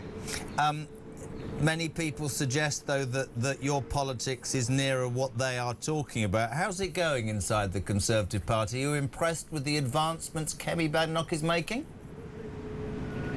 I think Kemi Badenoch is doing well, and the policies she's putting out, I mean, she's now getting rid of net zero, are ones that I agree with. I think Kemi Badenoch made a very fair point, which was it's odd for people to leave the party now they agree with it, when they remained within it when they disagreed with it. And I'm in the position of agreeing more with her leadership than I certainly did with the Rishi Sunak leadership. Yeah, I always have to ask you, because I rarely speak to you. Has Nigel ever asked you to join Reform? No, he never has. I see Nigel a lot on GB News because we do I do the hour after him. I've never heard of it. Is that another station? Is that another station? I've never heard of it, Jacob. Yeah, it's one of Britain's leading stations. Whatever. I think it's the People's Channel. It must actually. be so good. So that I've you've come on the Toffs channel today because normally I'm on the People's Channel. But so I see a lot of him and we get on well. But he's never asked me to join him. Are you expecting more defections from the Tory party, Jacob? I don't know. I mean, it depends at what level. Councillors and so on, I'm sure there will be. I don't know of any members of Parliament or former members of Parliament who are thinking of defecting. It's always great to have you on. One final question. Does Starmer survive past the local elections in May? It looks very difficult, doesn't it? And the jackals are circling upon him and they're just waiting for the right time. And I would have thought they'd rather do it after the elections and not take the blame for a disaster in the local elections than do it now and lose in Scotland, Wales and across England. Sir Jacob Rees-Mogg, good luck walking back to the House. I hope you don't get recognised as Peter Mandelson again. That would be a nightmare for you. Bless you. Thank you so much indeed. Lovely to have him on. It's almost 9 o'clock. We're live across the UK. Talking Gorton and Denton, we're giving the list of candidates to John Curtis on from 9 o'clock. The pollster's pollster. He'll tell us everything we need to know. We've got some ads and then we've got the news at 9. Next on Talk Breakfast.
Breaking news in the last couple of moments. Extraordinary news. The police have arrested Andrew Mountbatten Windsor. It's his 66th birthday today. What a birthday present that is. Mr. Mandarin, how long do you think that you can stay on the island? We're going to stay forever. Our rights have to be respected now. We're going to stay. Do you expect Jeremy Clarkson to become a part of your new party? I can tell you, if Jeremy Clarkson decided to darken my doorstep, I would be absolutely delighted. Across the UK, on DAB+, on YouTube, on your mobile, and on your side. This is Talk.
Across the UK.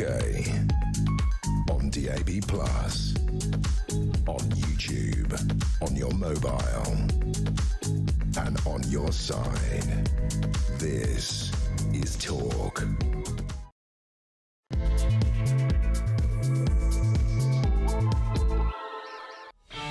Welcome back, my friends. Just gone 9 o'clock. We're live across the United Kingdom. It's warming up outside, 17 degrees today. And what does that mean? The boats will keep coming. Anyway, you're waking up to some astonishing news. Well, there's always astonishing news in this country. Wednesday, the 25th of February, illegal... This is true. So everybody's started to work out that we should perhaps talk about the Green Party in a fair and balanced way. Not the Mail. The Mail telling it as it is. Beware the Green Menace. Documentary proof that the Green Party, if elected, would give a house, OK, a wage without working and free dentistry and NHS care to every illegal migrant. That also opened the borders so anybody could come. Anybody could come at all. We'll look after you. We'll legalise heroin. We'll make sure that you are treated better than the people who live here. 0344 499 1000. Your response to that. I mentioned the boats. This is shocking this morning. The French are apparently failing to stop 2/3 of the boats that are supposed to be stopped coming here.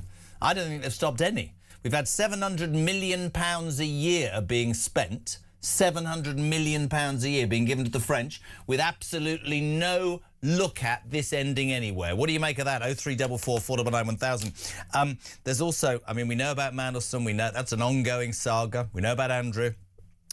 Education Secretary Bridget Phillipson is in the news this morning because she's been suggesting that boys should be allowed to wear dresses to school as young as 3. You put that against the Labour Party's policy on puberty blockers and it leaves parents like me thinking, what the hell is happening? Dave, good morning. Hi, Jazz. Great show as always. Dave, Oxford.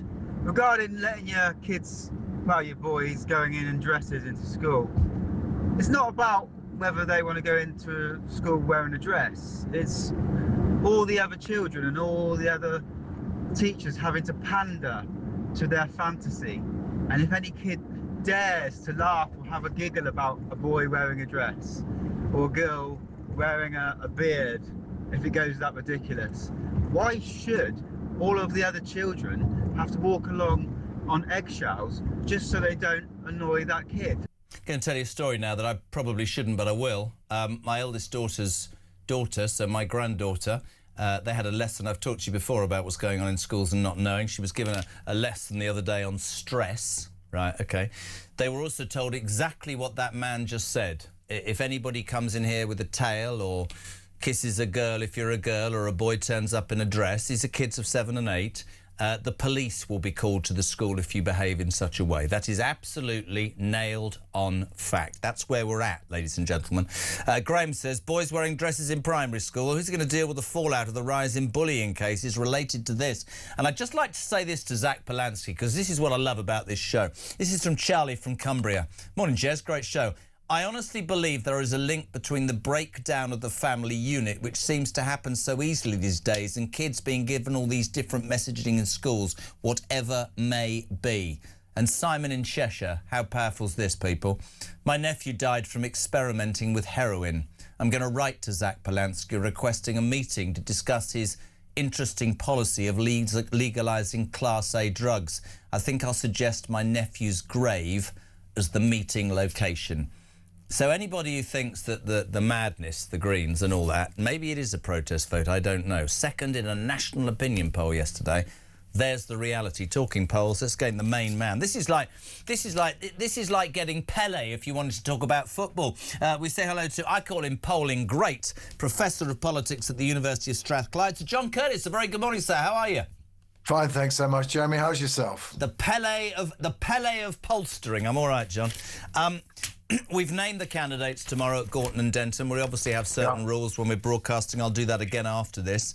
Where are we at? Yesterday, and the reason I did most of the show today on the front of the Mail, the Green Menace and the policies of Zach Polanski and his bunch of odd job people, they came second in a national opinion poll yesterday, the Greens. What's happening nationally and locally, my friend?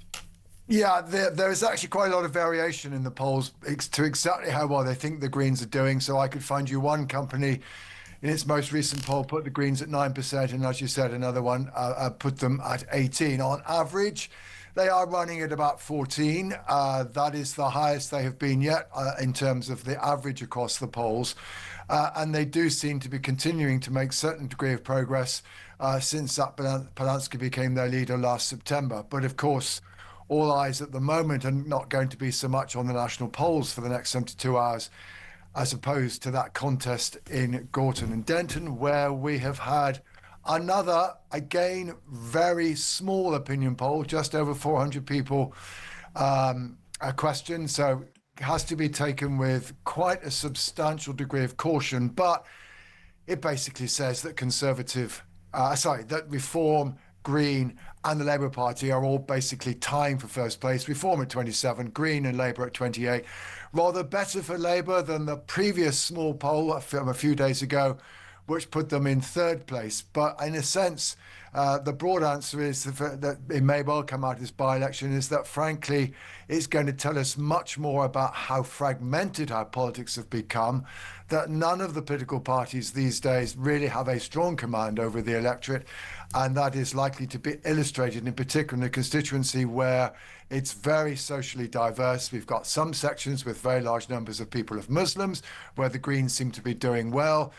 Also quite a lot of younger people, again, advantageous to the Greens, but then equally also other parts where there's a white working class, not often terribly well-off community, where Reform seem to be doing well, and Labour, meanwhile, still are able to pick up support amongst both those groups. So it's looking like a very fragmented resort with probably a narrow majority for whoever eventually manages to come ahead. It's quite interesting, though, isn't it, that we should say, in terms of the seat and its history, this has been a Labour seat since time began. Sure. By a merry, merry mile. So yes, it does, from what you're saying, show a shift, but it does point to how fragmented, great words you've used, British politics is right now. I guess, presumably, you know, the Greens have been attacked nationally, Reform's been attacked for its immigration policies, Labour's been attacked because of its record in government. I'm guessing from your point of view as an expert, a lot of it will be on the day, who they get out, how many people actually come out and vote. Many will sit on their hands and go, it's not worth it, politics is a waste of time, I don't trust these people. But, you know, I think that's relevant, isn't it?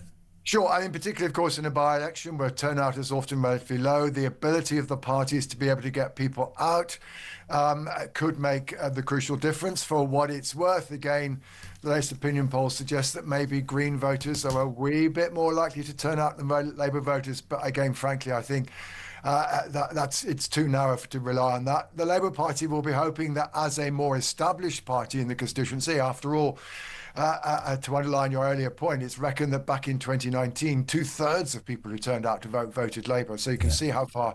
Would it be fair to say then? Would it be fair to say that actually, and I don't know, I'm not an expert, but would it be fair to say that Labour's complete dominance for 100 years, say 50-60% of the vote, would be them and the Greens together, and Reform's vote would probably be what the Tories and any other would have got? Would that be a good description? That is roughly correct. Reform are primarily taking support away that would otherwise go to the Conservatives or people who did vote Conservatives in the past. And the Greens are, yes, primarily doing damage to Labour. And that, again, reflects what's going on in the opinion polls. Reform's rise, and they're currently running at about 29% in the UK-wide opinion polls. It's come not entirely from the Conservatives, but it's come primarily from the Conservatives, but also some from Labour. Labour, however, are losing at least as many people to the Greens as they are to Reform. And in a sense, our politics, while on the one hand is very fragmented, we do have two blocks. Voters do seem to be relatively willing to switch between Reform and the Conservatives, and thus there's that big battle going on between those two parties. But then equally, voters also seem to be switching relatively easily between Labour, the Greens and the Liberal Democrats on the other side of the fence. They've sort of disappeared from the national discussion. I don't know locally in Gorton and Denton, but I haven't really... So much was made about Ed Davey during that last election, where he seemed to don any suit and any wig to make a spectacle of himself. They don't seem to be in the conversation, do they? You're absolutely right. I mean, you know, today's opinion poll suggests they're going to lose their deposit in the constituency. I mean, I think, you know, Ed Davey's strategy at the 2024 election was very successful. He was essentially focusing on seats that the Tories were trying to defend, where the Democrats were in second place. They got a lot of tactical support from Labour supporters, and they won those 72 seats. But it did always then leave the question, well, but where were they going from here? How were they potentially going to profit from what might well prove to be, and has proven to be, an unpopular Labour government? And the truth is they are now running fifth in the GB-wide opinion polls. And I think, two questions that face David. You've got 72 MPs, but what are you managing to do with them to actually make an impression on the wider public, given the Greens and Reform, with many fewer numbers, seem to be making much bigger waves? And secondly, well, why is it that as the traditional party of protest in the UK, the party that usually does well when the government's unpopular and the opposition isn't very popular either, why haven't they been able to profit from current circumstance? And I think there are frankly, there are some mumblings quietly going on about why the Liberal Democrats are not doing better than they are. I mean, at 12%... I haven't heard a policy from the Liberal Democrats. I'm not being rude. I mean, I grew up with the SDP during the last election. It was very, very clever. We talked about it in the office. He won 72 seats by targeting. But I could not, with my hand on my heart, John, tell you what a Liberal Democratic policy was. I'm being completely serious. Yeah. I mean, and that has long been it's a general structural problem with the Liberal Democrats. They tend not to have a very clear image in the eyes of the public. Now, that can be an advantage if you're trying to pick up protest votes, because you can pick up protest votes from both directions. But in an era where Nigel Farage and Zach Polanski do present very clear images, albeit very different images of the kind of country they want to create, their diagnosis of what's going wrong and how it would be put right, the Liberal Democrats do not seem to be part of that broader conversation. I'll tell you what's really interesting, because, as I said, the score of when you're doing an election, we cover everything. How do the smaller parties in your... historically, how do smaller parties fare in by-elections? And I'm talking about the Social Democratic Party, the Communist League, even the monster raving loony party. They're all standing in this by-election. How do they tend to fare? They're all standing, and if the opinion polls were at all right, they're frankly going to do no more than pick up a few handfuls of votes, which is typically the norm. I mean, the crucial decision that was made so far as this by-election was concerned was the decision of George Galloway's Workers' Party not to stand in the constituency. They had more or less got the same share of the vote in the Greens back in 2024. Why did they not stand? Do you know why? Well, they did not stand because, frankly, I think they realised that as a result they would divide the vote of many people who identify as Muslim in the constituency with the Greens, and therefore perhaps making it easier for Labour to win. It was certainly a significant bonus to the Greens that George Galloway's party decided to stand down, whereas the Social Democratic Party, although they're not going to pick up that many votes, they are actually have a very similar message to Reform. Their candidate is a former Reform candidate, and to that extent, at least, that was something of a disadvantage for the Reform candidate in Gordon. Advance UK, or also Nick Buckley standing for Advance UK, nothing from Restore? Exactly, yes. Again, there is that fragmentation of the vote on the right, and in a sense, one of the challenges to Reform is indeed to be able to demonstrate that Advance UK, which we now expect to join up with Restore Britain, Rupert Lower's party, doesn't significantly damage them. There is some polling out again just recently suggesting that maybe Restore Britain could get 7% of the vote, though Reform still seem to be ahead in that polling. But they frankly will need to be able to establish themselves. And the challenge they will face is we do have this big set of local and devolved elections on May the 7th. Yeah. Unless you are taking place in that contest and being able to demonstrate an ability to fight broadly across the country, you in a sense are not going to be at the party. My answer to that would be, I guess I wouldn't know, but it's taken probably Reform 5 or 6 years to get to this point. Rupert Lowe is certainly getting traction, and we should make that point. We had Ben Habib on the show yesterday, but you're right, it takes time. Can I ask you, in your opinion as a pollster, are people getting more savvy with their votes, John? I mean, a lot has been made in a lot of the papers about tactical voting. You talk about the Workers' Party of George Galloway not standing. That benefits the Greens. The Greens, with this mad cap policy, could win the seat. Absolutely. Reform are doing really well, but there's also the Tories who are becoming stronger. And you talk about a picture further down the line. How far do people go with tactical voting? Does it become personal locally? Well, there are 2 points to make. I mean, the first is it varies tremendously. We had a lot of it at the last election because, frankly, many people who were relatively indifferent between Labour and the Democrats, but definitely did not want the Tories to be back in office, they were readily willing to vote tactically in a way that we've not seen to that scale since 1997. But on other occasions, it doesn't happen. In 2019, for example, those on the pro-EU side of the argument were trying to persuade people to vote tactically against Boris Johnson. It had very little effect. So it depends on the motivations and mood of the public. Of course, in Gorton and Denton, both Labour and the Greens have been trying to convince supporters that they are best placed to defeat reform, because there's polling evidence out there that maybe in both cases around a half of their vote are at least potentially willing to vote tactically for the other. I think the opinion polling is telling us that actually there isn't going to be any clear message to the electorate as to which Labour and of the Greens are better placed to defeat reform, if indeed reform ends up in the top two places. So I think, frankly, the voters of Gorton Denton are not going to get much very clear message, even if they were minded to vote tactically for whoever they thought would beat whichever party they picked. It's certainly going to be one of the closest by-elections for a long, long time. We're going to get you on, hopefully, on Friday when all is said and done. Question for you, one final question away from Gorton and Denton. The May elections, you absolutely have said, I think every single person is saying that it will be a wipeout time for Labour at the May elections. That's what every opinion poll is showing. In your opinion, Sir John, if he does as badly as people believe, and looking at his track record and everything, is he a dead man walking after May? Is he gone?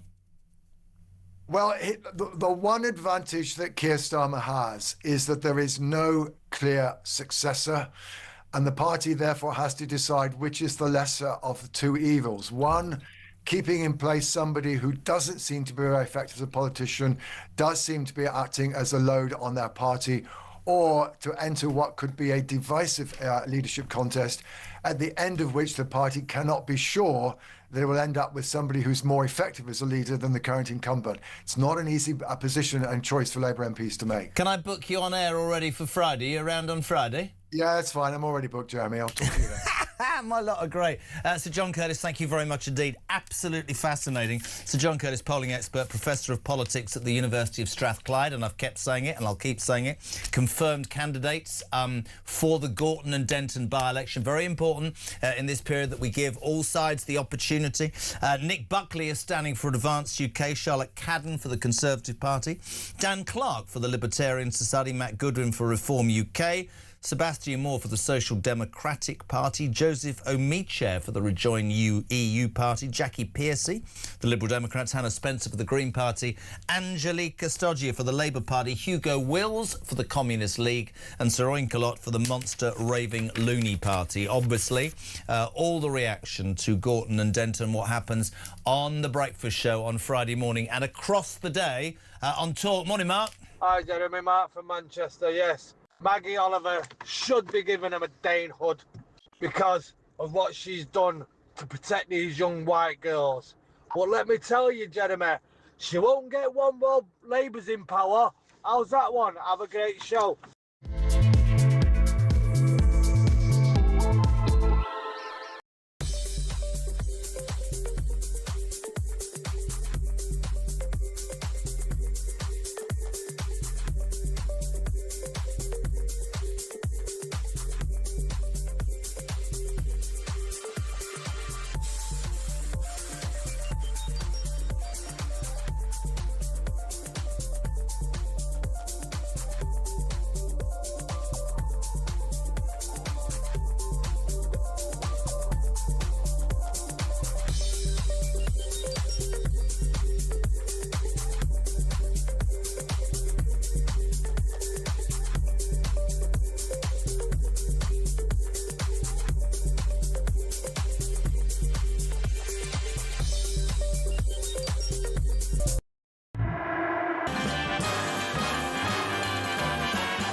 across the UK.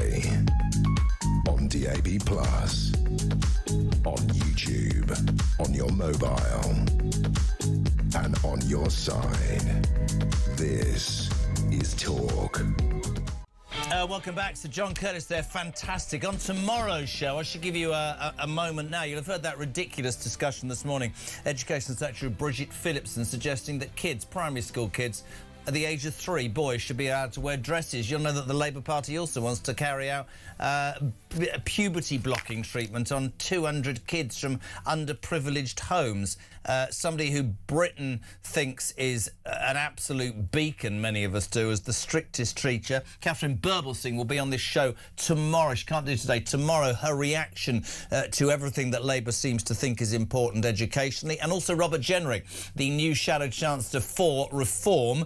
Ring Rob tomorrow after 9 o'clock. You can start getting your questions in nice and early. This is another Rob. Rob on the Green Party. Good morning. Got to be honest, Jez. Anybody who can make a woman's breasts grow by just telling them to use their own mind to do it almost won my vote. He had us for a minute, and then he went and said free drugs for everyone. I mean, mate, open borders and free drugs. What planet are you living on? What planet are you living on to even think about voting for somebody who thinks like that? Look at his backstory. You have to be from another planet. Even if you were from another planet, you couldn't vote for somebody who's thinking like this. It's absolutely bizarre and it's absolutely mental. Couldn't agree more. Rob, 925 0344 499 1000 to the phone lines. We've got a Hertfordshire. It's posh there. Andrew, good morning. That's very, very cheeky. Look, Maggie Oliver, Damewood, 100% with you. Catherine Burblesing, the same thing, absolutely. In relation to Mandelson, the bit that you're missing, and most mainstream media is missing, is he was working with Gordon Brown when John Smith dies. So John Smith dies, he says to Gordon Brown, I don't think you're the man, and he steps across to Blair. That's why Brown hates him. And since then, which is almost, I'd say, 1996, he has run the Labour Party. Can I just hold on a second? You say I've missed it. Maybe I have. Here's a question for you, right? If he hates Mandelson so much, and I'm sure he probably did because he did back Blair, but then Brown bitched for 10 years and got the gig, why did he bring Mandelson back as the Trade Secretary and the First Secretary of State then? To use the old English expression, because Mandelson had so much black on so many people in the party, he could manipulate anybody to do anything. Do you think he'll squeal big time if he goes down?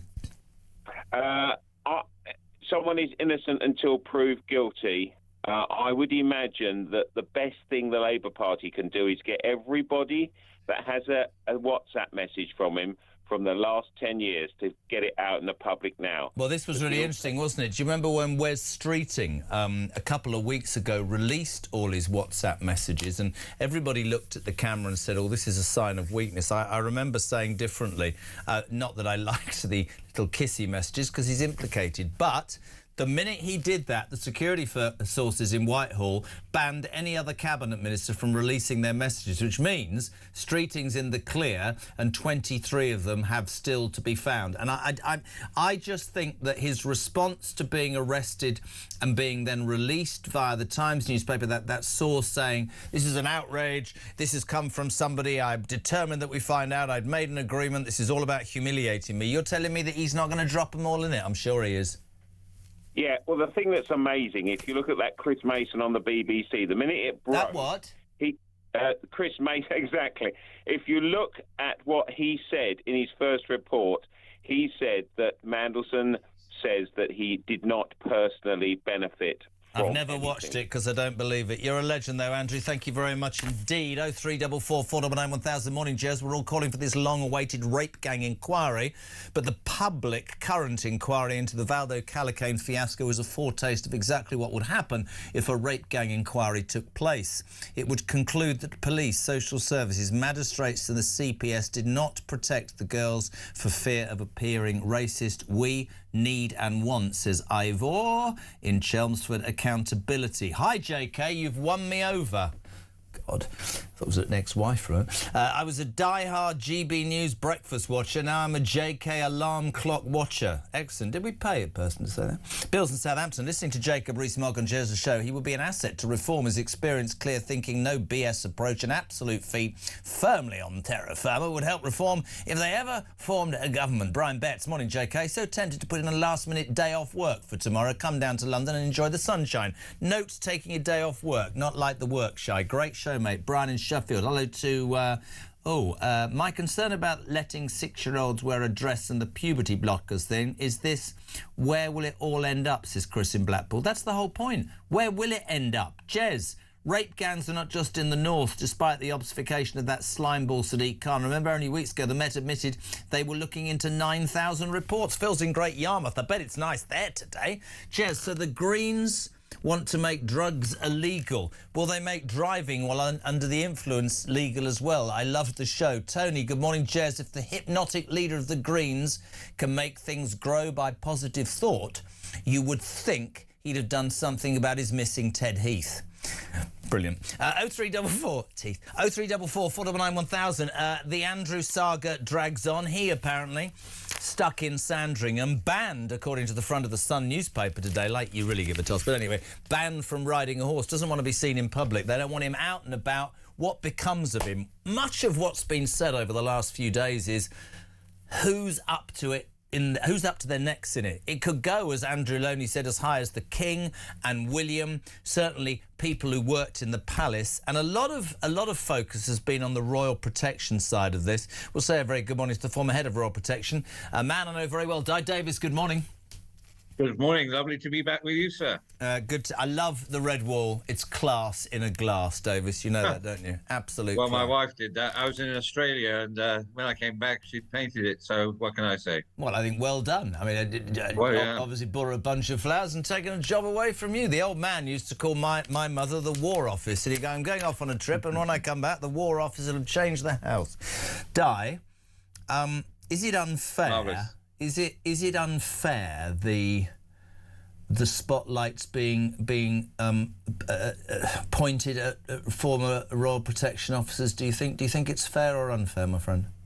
No, sadly, I think it's reasonable, and that's the best word in the English language. If they went around the world with him for all those years, stayed in those 5 or 6 different premises from Paris to the Virgin Islands and so on, they must have seen something. So they are crucial. If you're going to have a proper police inquiry, and I've been calling for that for a number of years on your programme and others, into the sexual allegations. But let's deal with the other bit. No, I think it's absolutely right. They were with him, close as anyone. But, you know, the big question that has to be asked, which I can't understand, why nobody didn't do due diligence before they went, particularly on that 9-day stay. Didn't the embassy warn anybody, or the High Commission?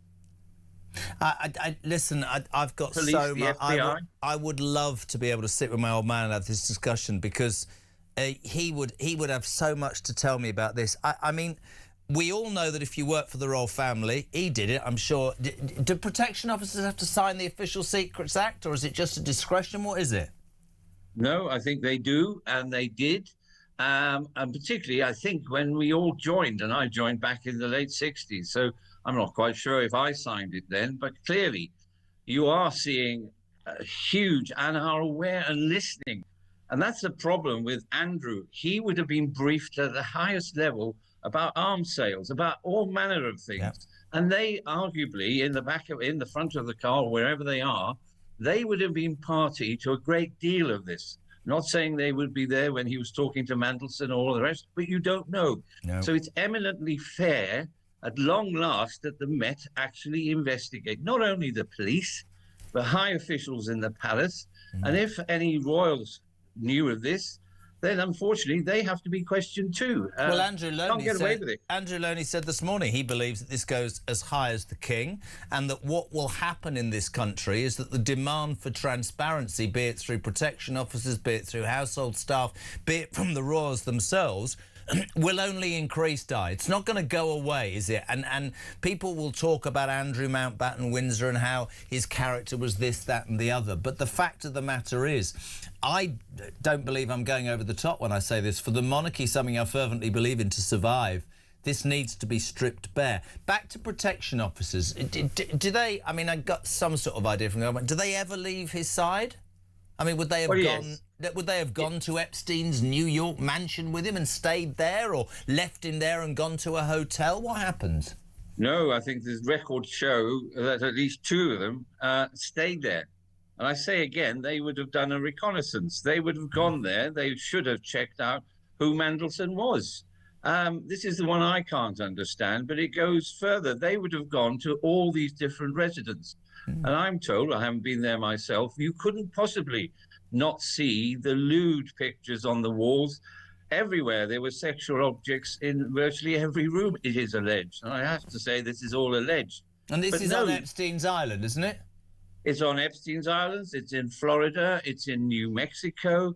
Any premises where he went, they would have gone and should have gone to the local police or the local FBI agents and liaised. So what we have to ask is, when that infamous visit, which is photographed in New York, didn't anybody from the embassy to the police to anybody else do due diligence? And was he warned, you are staying with a paedophile? That's what I can't understand. And whether they stood on the doors as semi-bouncers is, frankly, minutiae in the far worse scenario that we're talking about. So royalty protection, sadly, and I was very proud of the vast majority of my officers, some 400 plus in my time, they all did a good job. But clearly there are questions to ask. And as an investigator of half a century now, I would be asking them. I wouldn't send them letters. I would say, I want a word with you at the Nick, please. It's really difficult, though, isn't it? I'm going to stick up for them for a minute. If the whole premise is to protect, never question, be discreet, sign the Official Secrets Act, all well and good for me and other people right now, and you quite rightly to go, come on, for the monarchy to survive, we need transparency.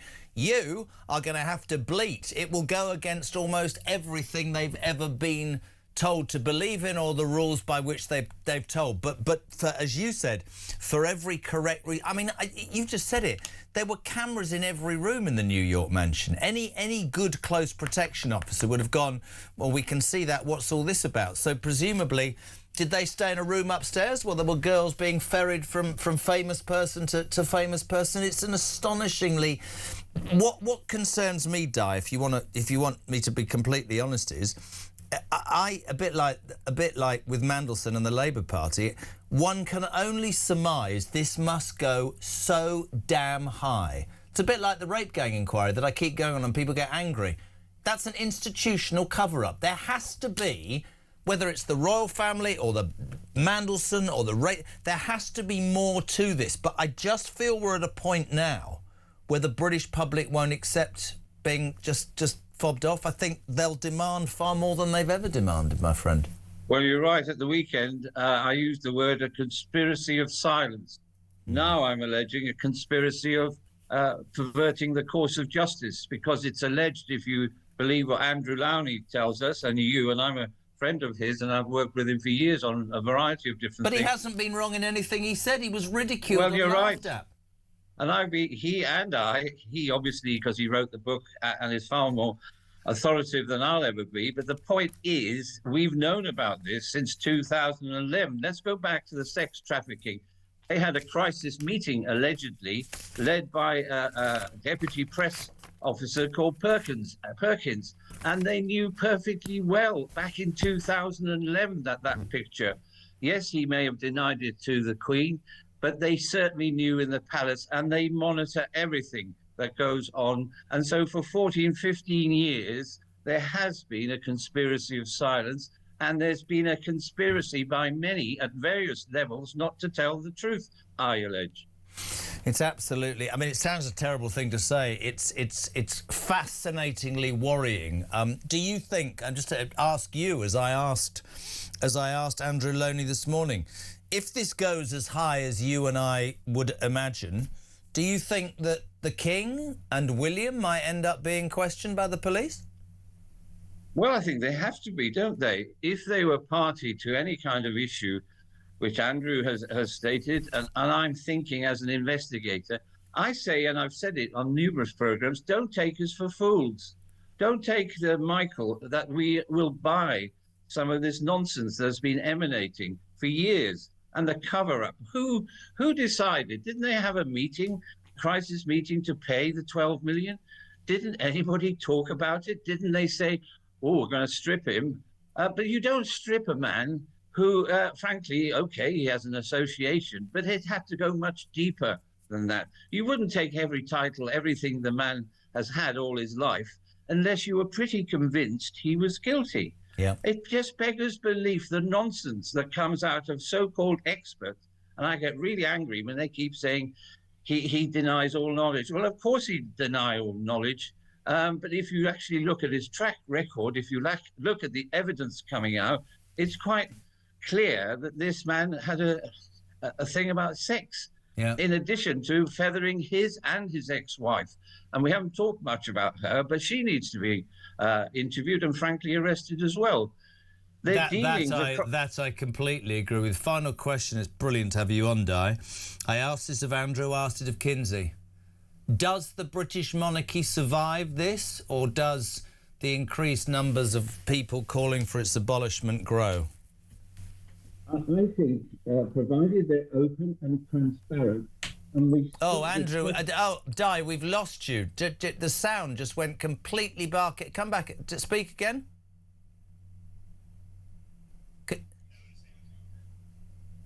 Is it all right? Yeah, we're right. Going to ask you the question again. Sorry, Di, there was a technical problem there. Does the monarchy survive this scandal, or will the calls for it to be abolished increase? Well, I hope it survives, because if it's done properly, if it's transparent, and they show value for money, but we have to have that. And that's the crux to me. Be honest, tell the truth, and be susceptible, but also we have to justify, and you have to prove that you are worth the money, the huge amounts that we pay. And there's a lot of nonsense. This costs 60 pence. Royalty protection costs millions and millions. And Andrew has asked numerous times, how much do we actually spend? Well, I'm not going to tell you here today, but I know what my estimates are. Let me give you an estimate about Andrew and his family, about 200 million in today's money. Unbelievable. It's great to have you on, my friend. I really appreciate your time, and tell the wife very happy to come and paint my house red as well. It'd be great. Thank you very much indeed. Di Davis, fascinating. 0344 419 1000, 20 to 10. Morning, Lee. Morning, Jeremy. Lee from Huddersfield. I've got an 11-year-old boy in primary school, and back end of last year he came home from school telling me that his teacher had been telling him that there were so many different genders that he could be, and I asked him if he believed that, and he told me no, which, you know, I was happy about. I tried telling him that even though there's only so much respect you can give to him with the stuff that they're pandering, that no matter what, you're a boy or a girl, and that's the way you'll always be, no matter if you have an operation or anything like that. At the day, if you get dug up in 200 years' time, they're going to see a boy without his bits and think, what's going on here? But yeah, really, it's absolutely crazy. I try to tell him you've got to be respectful to everyone, but it doesn't mean you have to believe what they believe in. And I hope he'll understand that. Thanks, have a good day.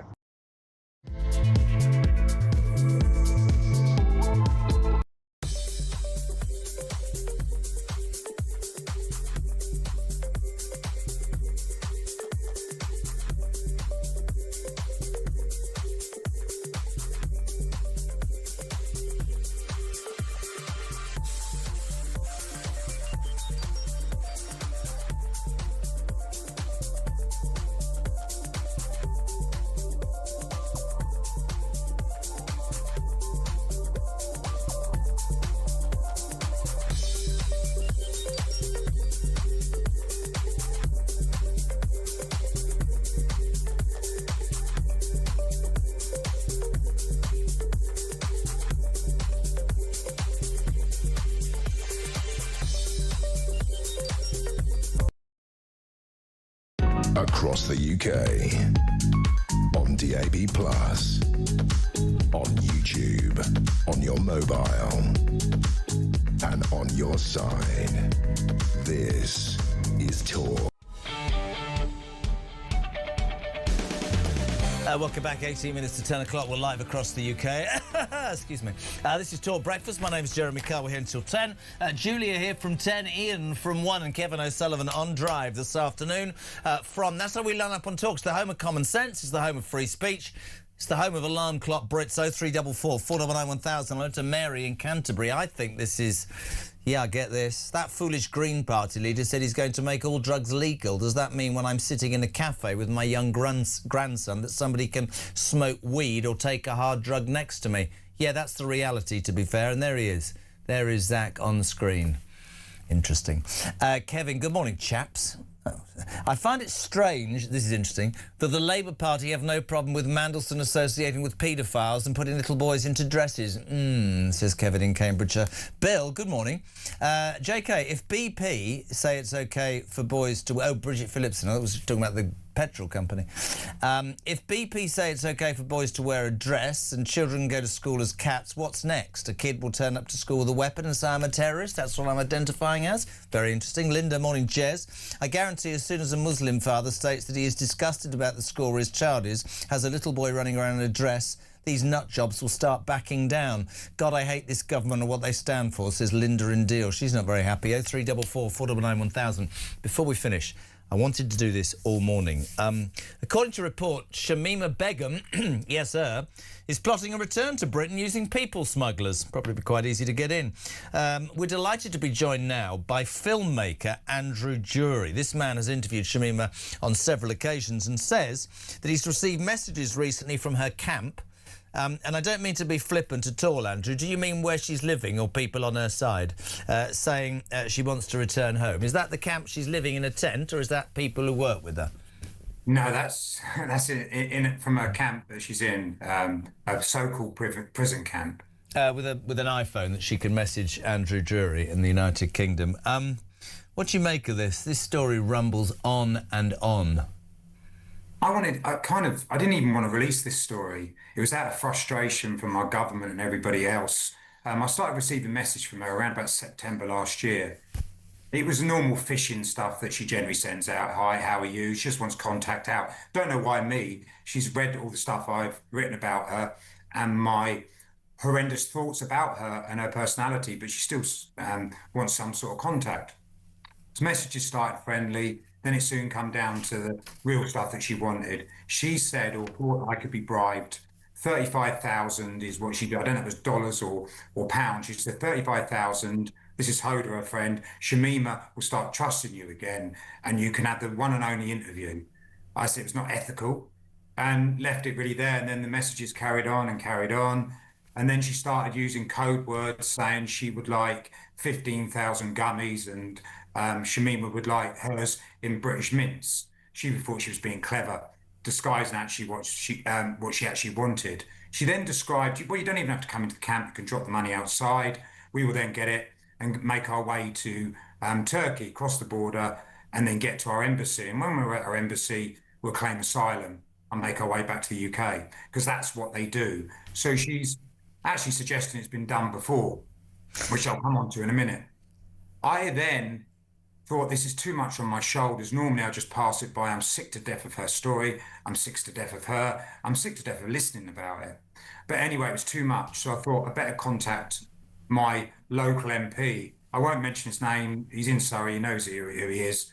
He did, to be fair, respond. I told him about the situation, about people smuggler in Syria.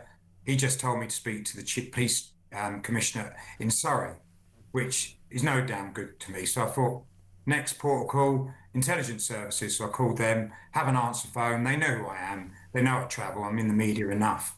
They ignored me.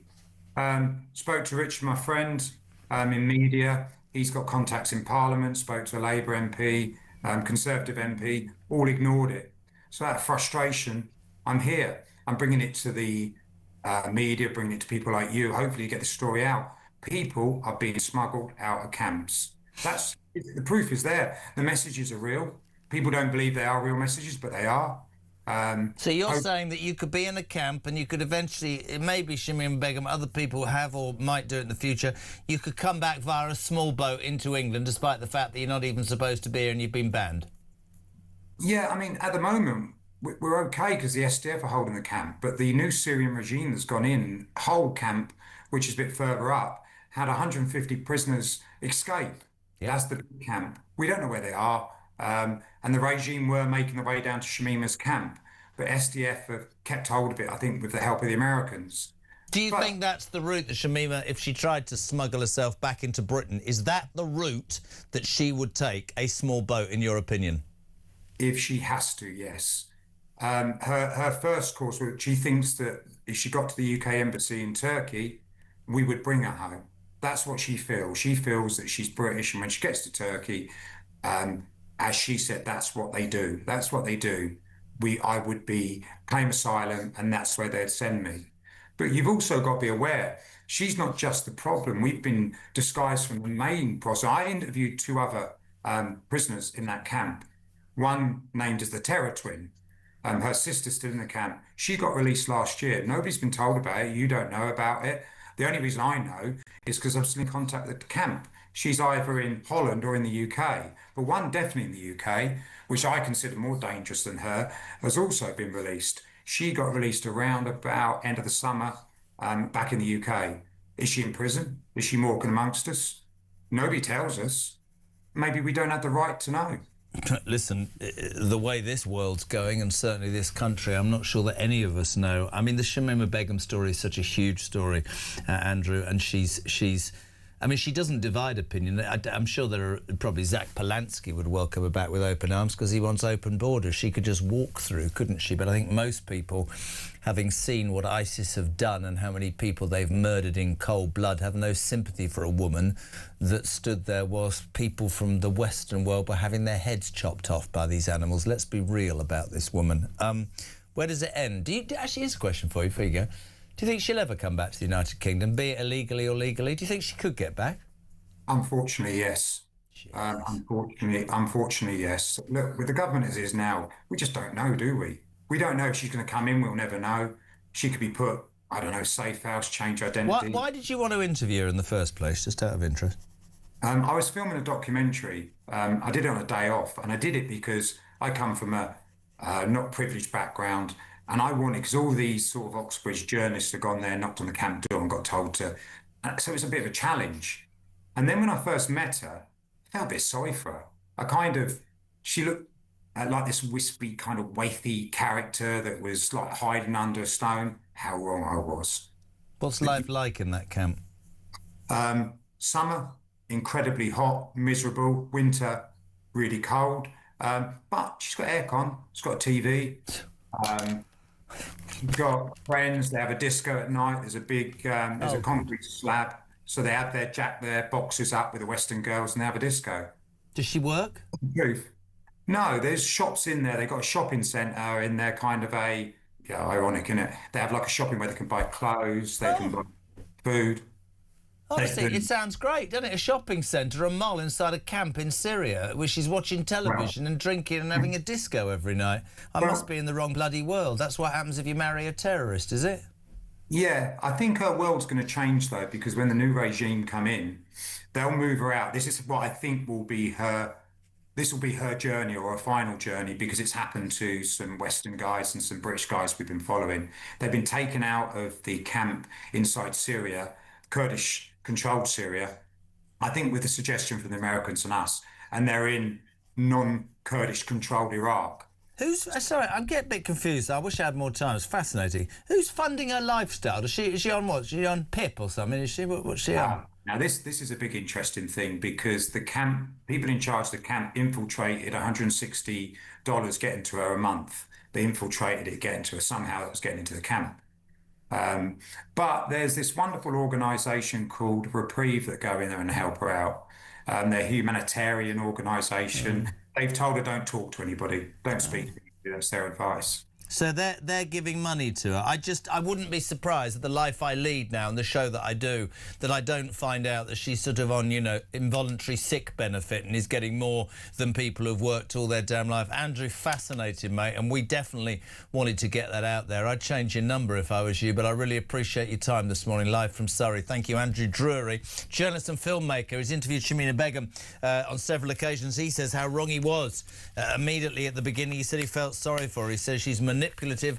He says she shouldn't be allowed back to the UK. He also says that currently, if you look at the way it is, you're able to come back to the UK. She could do it. Imagine if Zach Polanski won power. She could just say, hiya, Shamina Begum here. Can I have some crack cocaine, a bit of heroin, a free house, a car, a credit card, a phone? I'd like to see a doctor.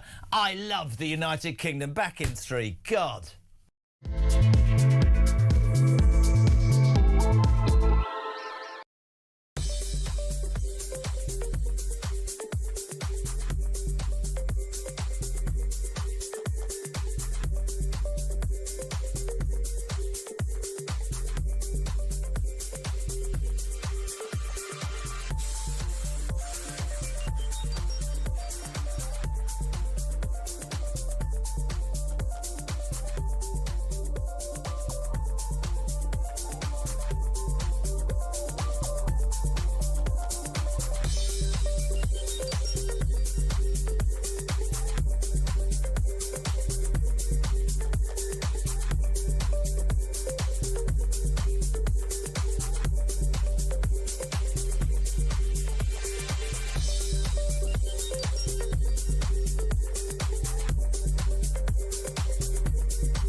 Join me, Rob Jenrick, on the Jeremy Carl Breakfast Show on Talk. There's a lot of harm happening in the country right now. People feel like the country's in a mess. Why is it so difficult for this Labour government to just say what a woman is?